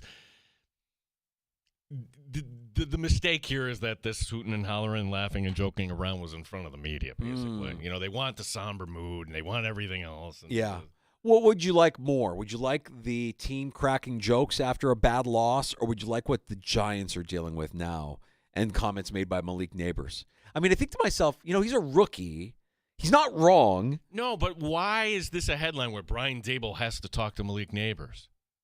No, I think if things are going wrong, even if it's not, even there's a little bit of lack of tact or a little lack of polish, I should say, on Neighbors, what's the problem here? Well, the problem is I think they're just mismanaging him. You know, I think you drafted a superstar who knows he's a superstar, and he's a rookie wide receiver, and a rookie wide receiver is publicly calling out the head coach. Daboll's days are numbered, man. Like, he's not going to be there next year. We can all agree on that, right? And so what is left for Neighbors is Neighbors damaged goods after this rookie season, where he's shown moments where it's like, this guy is going to be special. Well, it goes back to the why are you starting Tommy DeVito? It's not because he's Italian, whatever. He's your third-string quarterback. No, it is because he's Italian. Because you want everybody to come out and sell jerseys. I guess. Yeah. Really? That's what the New York Giants should be. No, they should be figuring out, okay, do we actually have something here in Drew Lock? Yes, no. Or maybe Drew Lock would actually give you a better chance to win. This would actually give us a better chance to get our quarterback. Right now, if the season ended today, where would the Giants be picking? Not good enough. They're picking second behind Jacksonville. So how do you get the Giants to first danger? Tommy DeVito could be celebrating in a different way. Of course they're tanking with Tommy DeVito because he's Italian. Baker Mayfield doing the time. No. Baker. He did. That's insulting. It's got to be insulting. But I loved it. I loved seeing Baker Mayfield running downfield, lead blocking for Bucky Irving on one of his long runs. I see things like that. I see little plays like that, and I think that team with that quarterback, they're not done. Like, I feel like the Bucs can make a run. The Bucs could be a team in the NFC that not just win their division, but give some teams some problems. When you see a play like that, it's the kind of play that galvanizes the team. It's not different than what Josh Allen did scoring the touchdown. I mean, it didn't have the same value, but when Josh Allen ran one in against the Chiefs, you just saw something that's special. That's a moment. And for me, that moment for the Bucs was Baker Mayfield blocking for Bucky Irving all the way downfield. Fantastic. And I think the team feeds off of that. Really, really good. Okay, and finally, lots of controversy. Lots of controversy around the Thanksgiving Power Rankings. Including, I'm leading the questioning you. Bourbon at 2. Bourbon at 2. That's Mike Danger's power rankings. These are the power rankings. I mean, if you're not down with bourbon on Thanksgiving, I'm just going to tell you, get with the program. If you're done with the meal and you're just chilling out watching the game, pour a little glass of brown and then get back to me. Let me know how you're feeling, because it's everything. You might say, oh, I want to have a cold one when I'm watching the meal. You're really going to have a cold one after you've eaten all that food? How do you think you're going to feel? You're not going to be able to sleep. But you're dismissing the beverage while you're having the meal. Like you're just drinking water. Where is the wine? Bourbon and wine isn't in the top 10, Gino. I'm sorry. Look, maybe it received some votes, but did not crack the top 10. Sorry to tell you, Gewürz, a wine you introduced me to. You never say that you don't have any influence over me, Gino, because you introduced me to Gewürz, and I've had it. Your sister-in-law loved it. It's fantastic. Now I've got a good bottle of white ready to go for Thanksgiving. It's not a Gewürz, but it's a local wine from one of our local vineyards, and I'm excited to try it with everything. And maybe it blows me away. And maybe a white wine, a dry Riesling, or a Gewürz makes it back into the power rankings. But we got to go with what we know. Well, it wasn't all bad. Moving butter down the list there, where butter was what, 2 last year? 3? Butter's elite. You don't have butter for a meal? Yes, you do. It's in everything that you're making for Thanksgiving. It's in everything. I've got 18 sticks in my fridge right now, and I will deploy all 18 of them in some way, shape, or form. What about the accoutrements? Are you bringing out butter with the little turkeys, or you can buy the specialty butter where it's molded? Your little butter dish. No, I'm not doing a butter turkey, but you get a little butter dish. Maybe just score it with some X's, make it look fancy, so that everybody can enjoy some butter with their rolls or their Italian bread or whatever it is that you're serving, or whatever carb you're serving up to sop up everything. Peter wants to know, our official pollster on X, does time belong on a Thanksgiving power ranking? Now, I don't know if Peter's asking the question because time is his preferred herb of choice on Thanksgiving. For me, it's sage. Sage. Okay, if you heard that like I heard it this time, yeah, you know what? I get my time back on Thanksgiving morning. Thanks. Yes. No, not time. The herb. Time the herb. The herb. THYME. Yeah. It's a savory herb. And Peter, if you enjoy time with your Thanksgiving meal, then if you enjoy to the point that I enjoy sage, then it definitely belongs on your Thanksgiving power ranking. Jake, mashed potatoes, a clear number 1. But look, mashed potatoes is not a clear number one. I'm sorry. It's a consistent program, but mashed potatoes has to be done exquisitely for it to be a number one. You can do it many different ways. The one you can't do is box. No. No, you got to peel and boil and Cranberry sauce back on the top 10. I know that's controversial. Not everybody's on board with cranberry sauce. I think a lot of people are just scarred from youth. The abuse of dumping it out of a can, seeing it kind of plop into a bowl, and just that's not what I'm talking about. Honestly, I thought you would needle me a little bit. Like honorary mention, baking, like baking cookies or something like that. There's nothing. Mike Danger doesn't bake. I don't. My daughter's baking right now. She went over to her Nona's house. She's off from school. She went over to Nona's house to do some baking. They're baking cookies. Nona's baking a pie. We're having, all of that stuff they'll deal with. Mm-hmm. I'll do the cooking. They can bring over all the sweets. Yeah, Jake has got mashed potatoes at 1, turkey 2, gravy 3, rolls at 4, and any pie at 5. See, I think if you put your power rankings on the fridge and you let your family comment on that, you'd have a different top 10. Without question. Well, this isn't a democracy here. This is what it is. I don't care what they think. Like, Jake has corn in his power rankings. You know what? Corn doesn't even make it on the table, Jake. It's not even there. No corn. Corn? Get corn out of here. Corn? Like, what are you going to put a salad on there, too? Brussels sprouts? Roasted Brussels sprouts. All right. I will admit, I did a root vegetable roast a couple of years. Cut up a squash, cut up some parsnips, cut up some Brussels sprouts, some red onion, throw it all in the oven and let it roast, maybe with like a maple syrup glaze of some sort. Lots of butter in that as well. I'll listen to that. If you're saying roasted Brussels sprouts, you better be telling me there's bacon involved. And if you're telling me there's bacon involved, then bacon should be in your power rankings and not the Brussels sprouts, because you're only eating them because of the bacon. Bacon's an emerging program that's going to be in the top 10 next year. I have a feeling bacon makes a run, and I also think whipped cream makes a run. Oh, I learned today Mike Danger is one of those guys, like, takes the whipped cream. Nobody's looking. Who doesn't? You don't do that? Oh. Am I an animal? Am I an animal for taking a shot of whipped cream when I see it available? You probably take the orange juice too, and you take a little swig right from the container. Yes, when nobody's looking. Of course. See, I figured this out. You are a very good chef. But this is how most chefs, this is your domain. How dare I come in and question your domain? Hold on a second here. I'm like, if you think that I'm going to take a swig of orange juice and then use that orange juice in my meal prep, that's not happening. Okay. I'm not sharing. Like, if I've got whipped cream on the table next to the pumpkin pie, it's a new thing of whipped cream. It's not the one I've been taking hits off of. Got it. I wouldn't do that to my guests. Got it. Okay. I think anybody in hospitality knows you put the guest above all. I'm not doing that.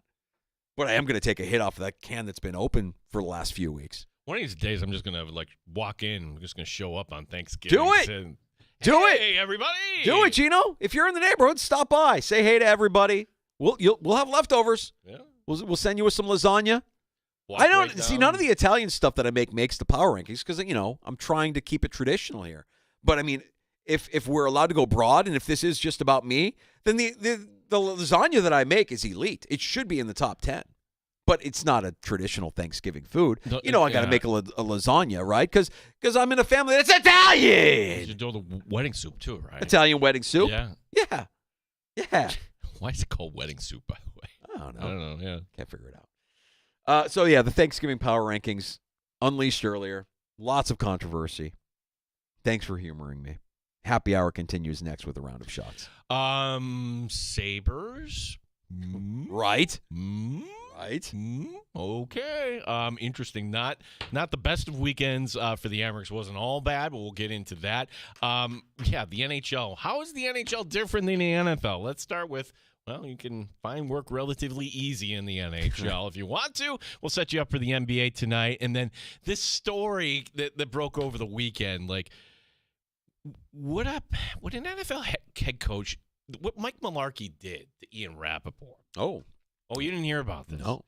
No, We're talking a lot of Ian Rappaport in the sports bar recently. I don't know if I like all of this Ian Rappaport breaking news. I don't need to hear about Ian Rappaport breaking news while he's getting it on and enjoying the female companionship, the pleasures of a woman. Now you're crossing up your info, guys. That was Schefter who did that. So okay, so you're maybe this is Rappaport trying to knock Schefter off the front pages. That's right. By telling the story, which I don't know if it's a D move or if it's embarrassing, but it's something I bet happens. Insider wars. Yeah. The egos have been bruised. We have to climb Mount Pius to find out which insider will reign supreme. All right, we'll get into that. A round of shots on the way next. Last calls coming up before 6 o'clock as well. 585-866-4FAN if you want to join us. 866-4326.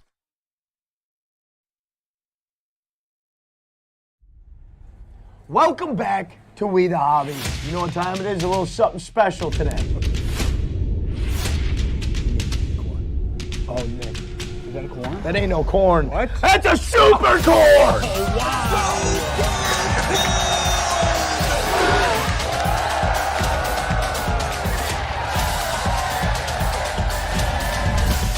Visit us at 23 Arlington Street in Rochester.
Jim against John, Ravens against Chargers tonight on Monday Night Football, Week 12 of the NFL season wrapping up. Week 13, it's the Bills and Niners on Sunday. Chris Brown today on One Bills Live pointing out, well, there's one reason why Sunday night can be special in Buffalo. With the Bills set to host the 49ers this week, they do have a chance to clinch the AFC East with a victory on Sunday night, provided the Dolphins lose on Thursday night in Green Bay. The Jets will have Aaron Rodgers at quarterback this week as they'll be taking on Seattle. Sabres get all 6 points in the road trip to California. They're home Wednesday night against Minnesota. The Amerks are home Wednesday against Cleveland. Sports brought to you by GetMyPerks.com, where today get 2 hours for the price of one to the indoor simulator at Wildwood Country Club. Gene Battaglin, the sports leader, the Fan Rochester.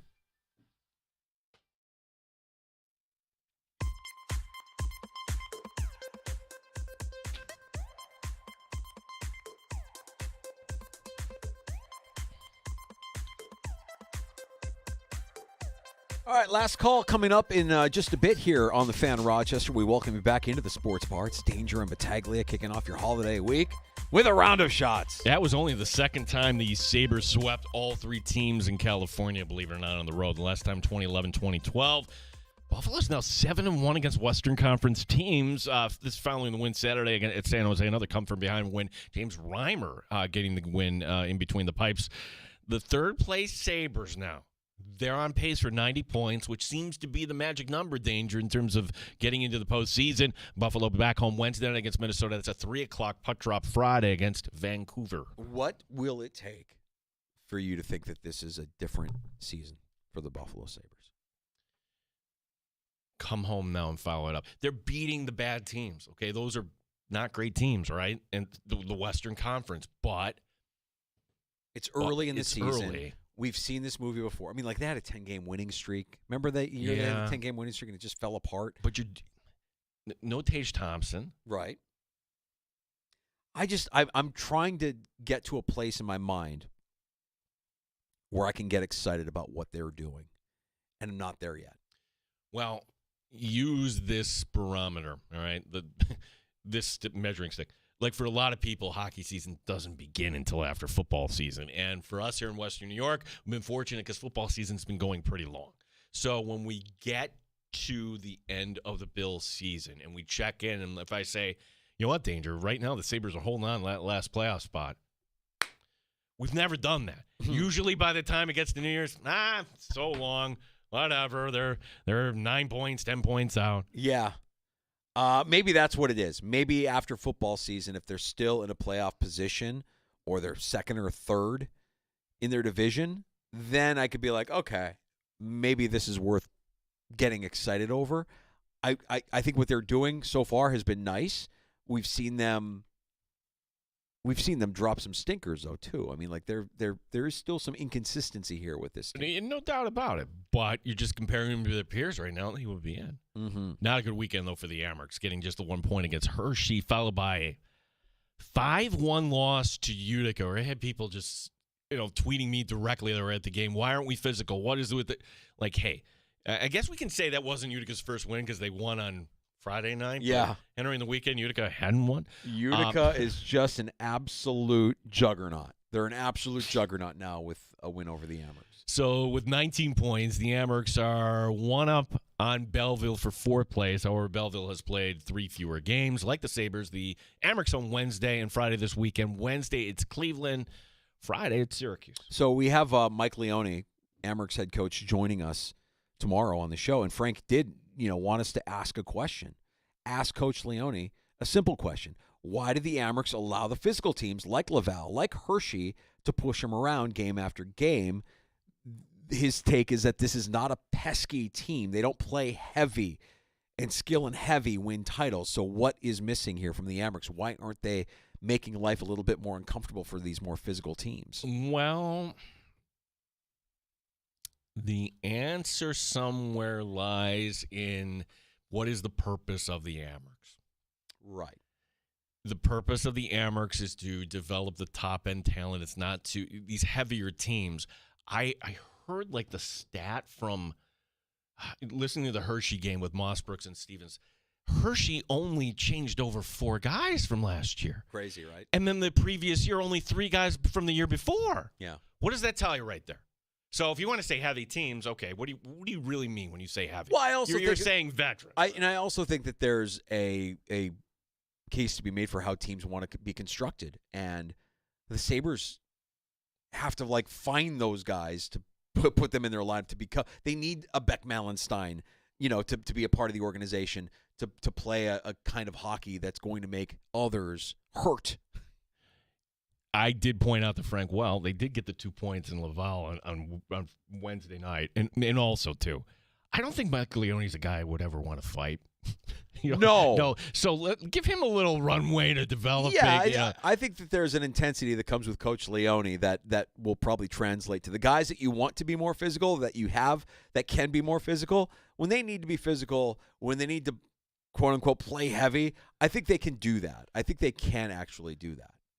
Could you imagine something like this ever happening in the NFL? Let's just say, in theory, Doug Peterson gets fired by Jacksonville tomorrow, but now he's going to finish out the season with the Jets, who had a vacancy as their head coach.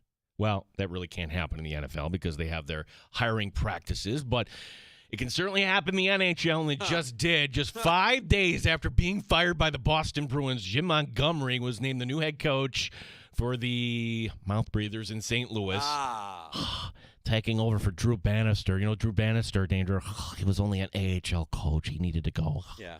23rd coaching change since 2023 in the NHL. The Blues have made 2 of them in that time. The Blues, 11 games tonight in the NHL. St. Louis taking on the Rangers. I like that when this story broke and they're like asking the Blues, like, what was the reasoning for this? And so we saw an opportunity to upgrade, and we took it. There was no mention of hiring practices or anything. It was like, no, we thought this guy would be better than the guy we have. As a team, we want to improve, and this guy helps us improve.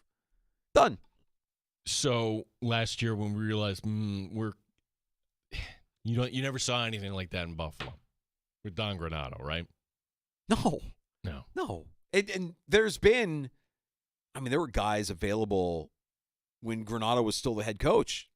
Namely Lindy Ruff. Yeah. You could have gotten a head start on things. Right. So I just think you're right. It is different how the NFL has a different set of circumstances and rules versus the NHL. They move fast in the NHL, and they can make a move like that. Here's what's going to happen, right? Like, we're going to look back at this time like this is not going to go on forever in the NHL. The NHL, somebody's going to have a lawsuit. Like some HR's like you just can't post the job, and then 5 days later, here you go. Right. No, it's in the NFL, who's next? Do you think another coach loses his job before the end of the season? An in-season firing. Only a team teams that want to tank, though, you know what happens. It gives you a little sugar high that next week.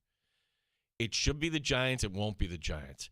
It's not going to be the Cowboys. I'm sorry. Like, Mike McCarthy bought himself to the end of the year, I think. Who might be that? I've been waiting for Jacksonville this whole time. You have, it's not your team, buddy. I'm sorry. Will you tell our audience what you heard on Chicago radio? You have to share this. They're lost, man. No, this is if you're a Bills fan, you got to listen to this. I know that we're in a bad place.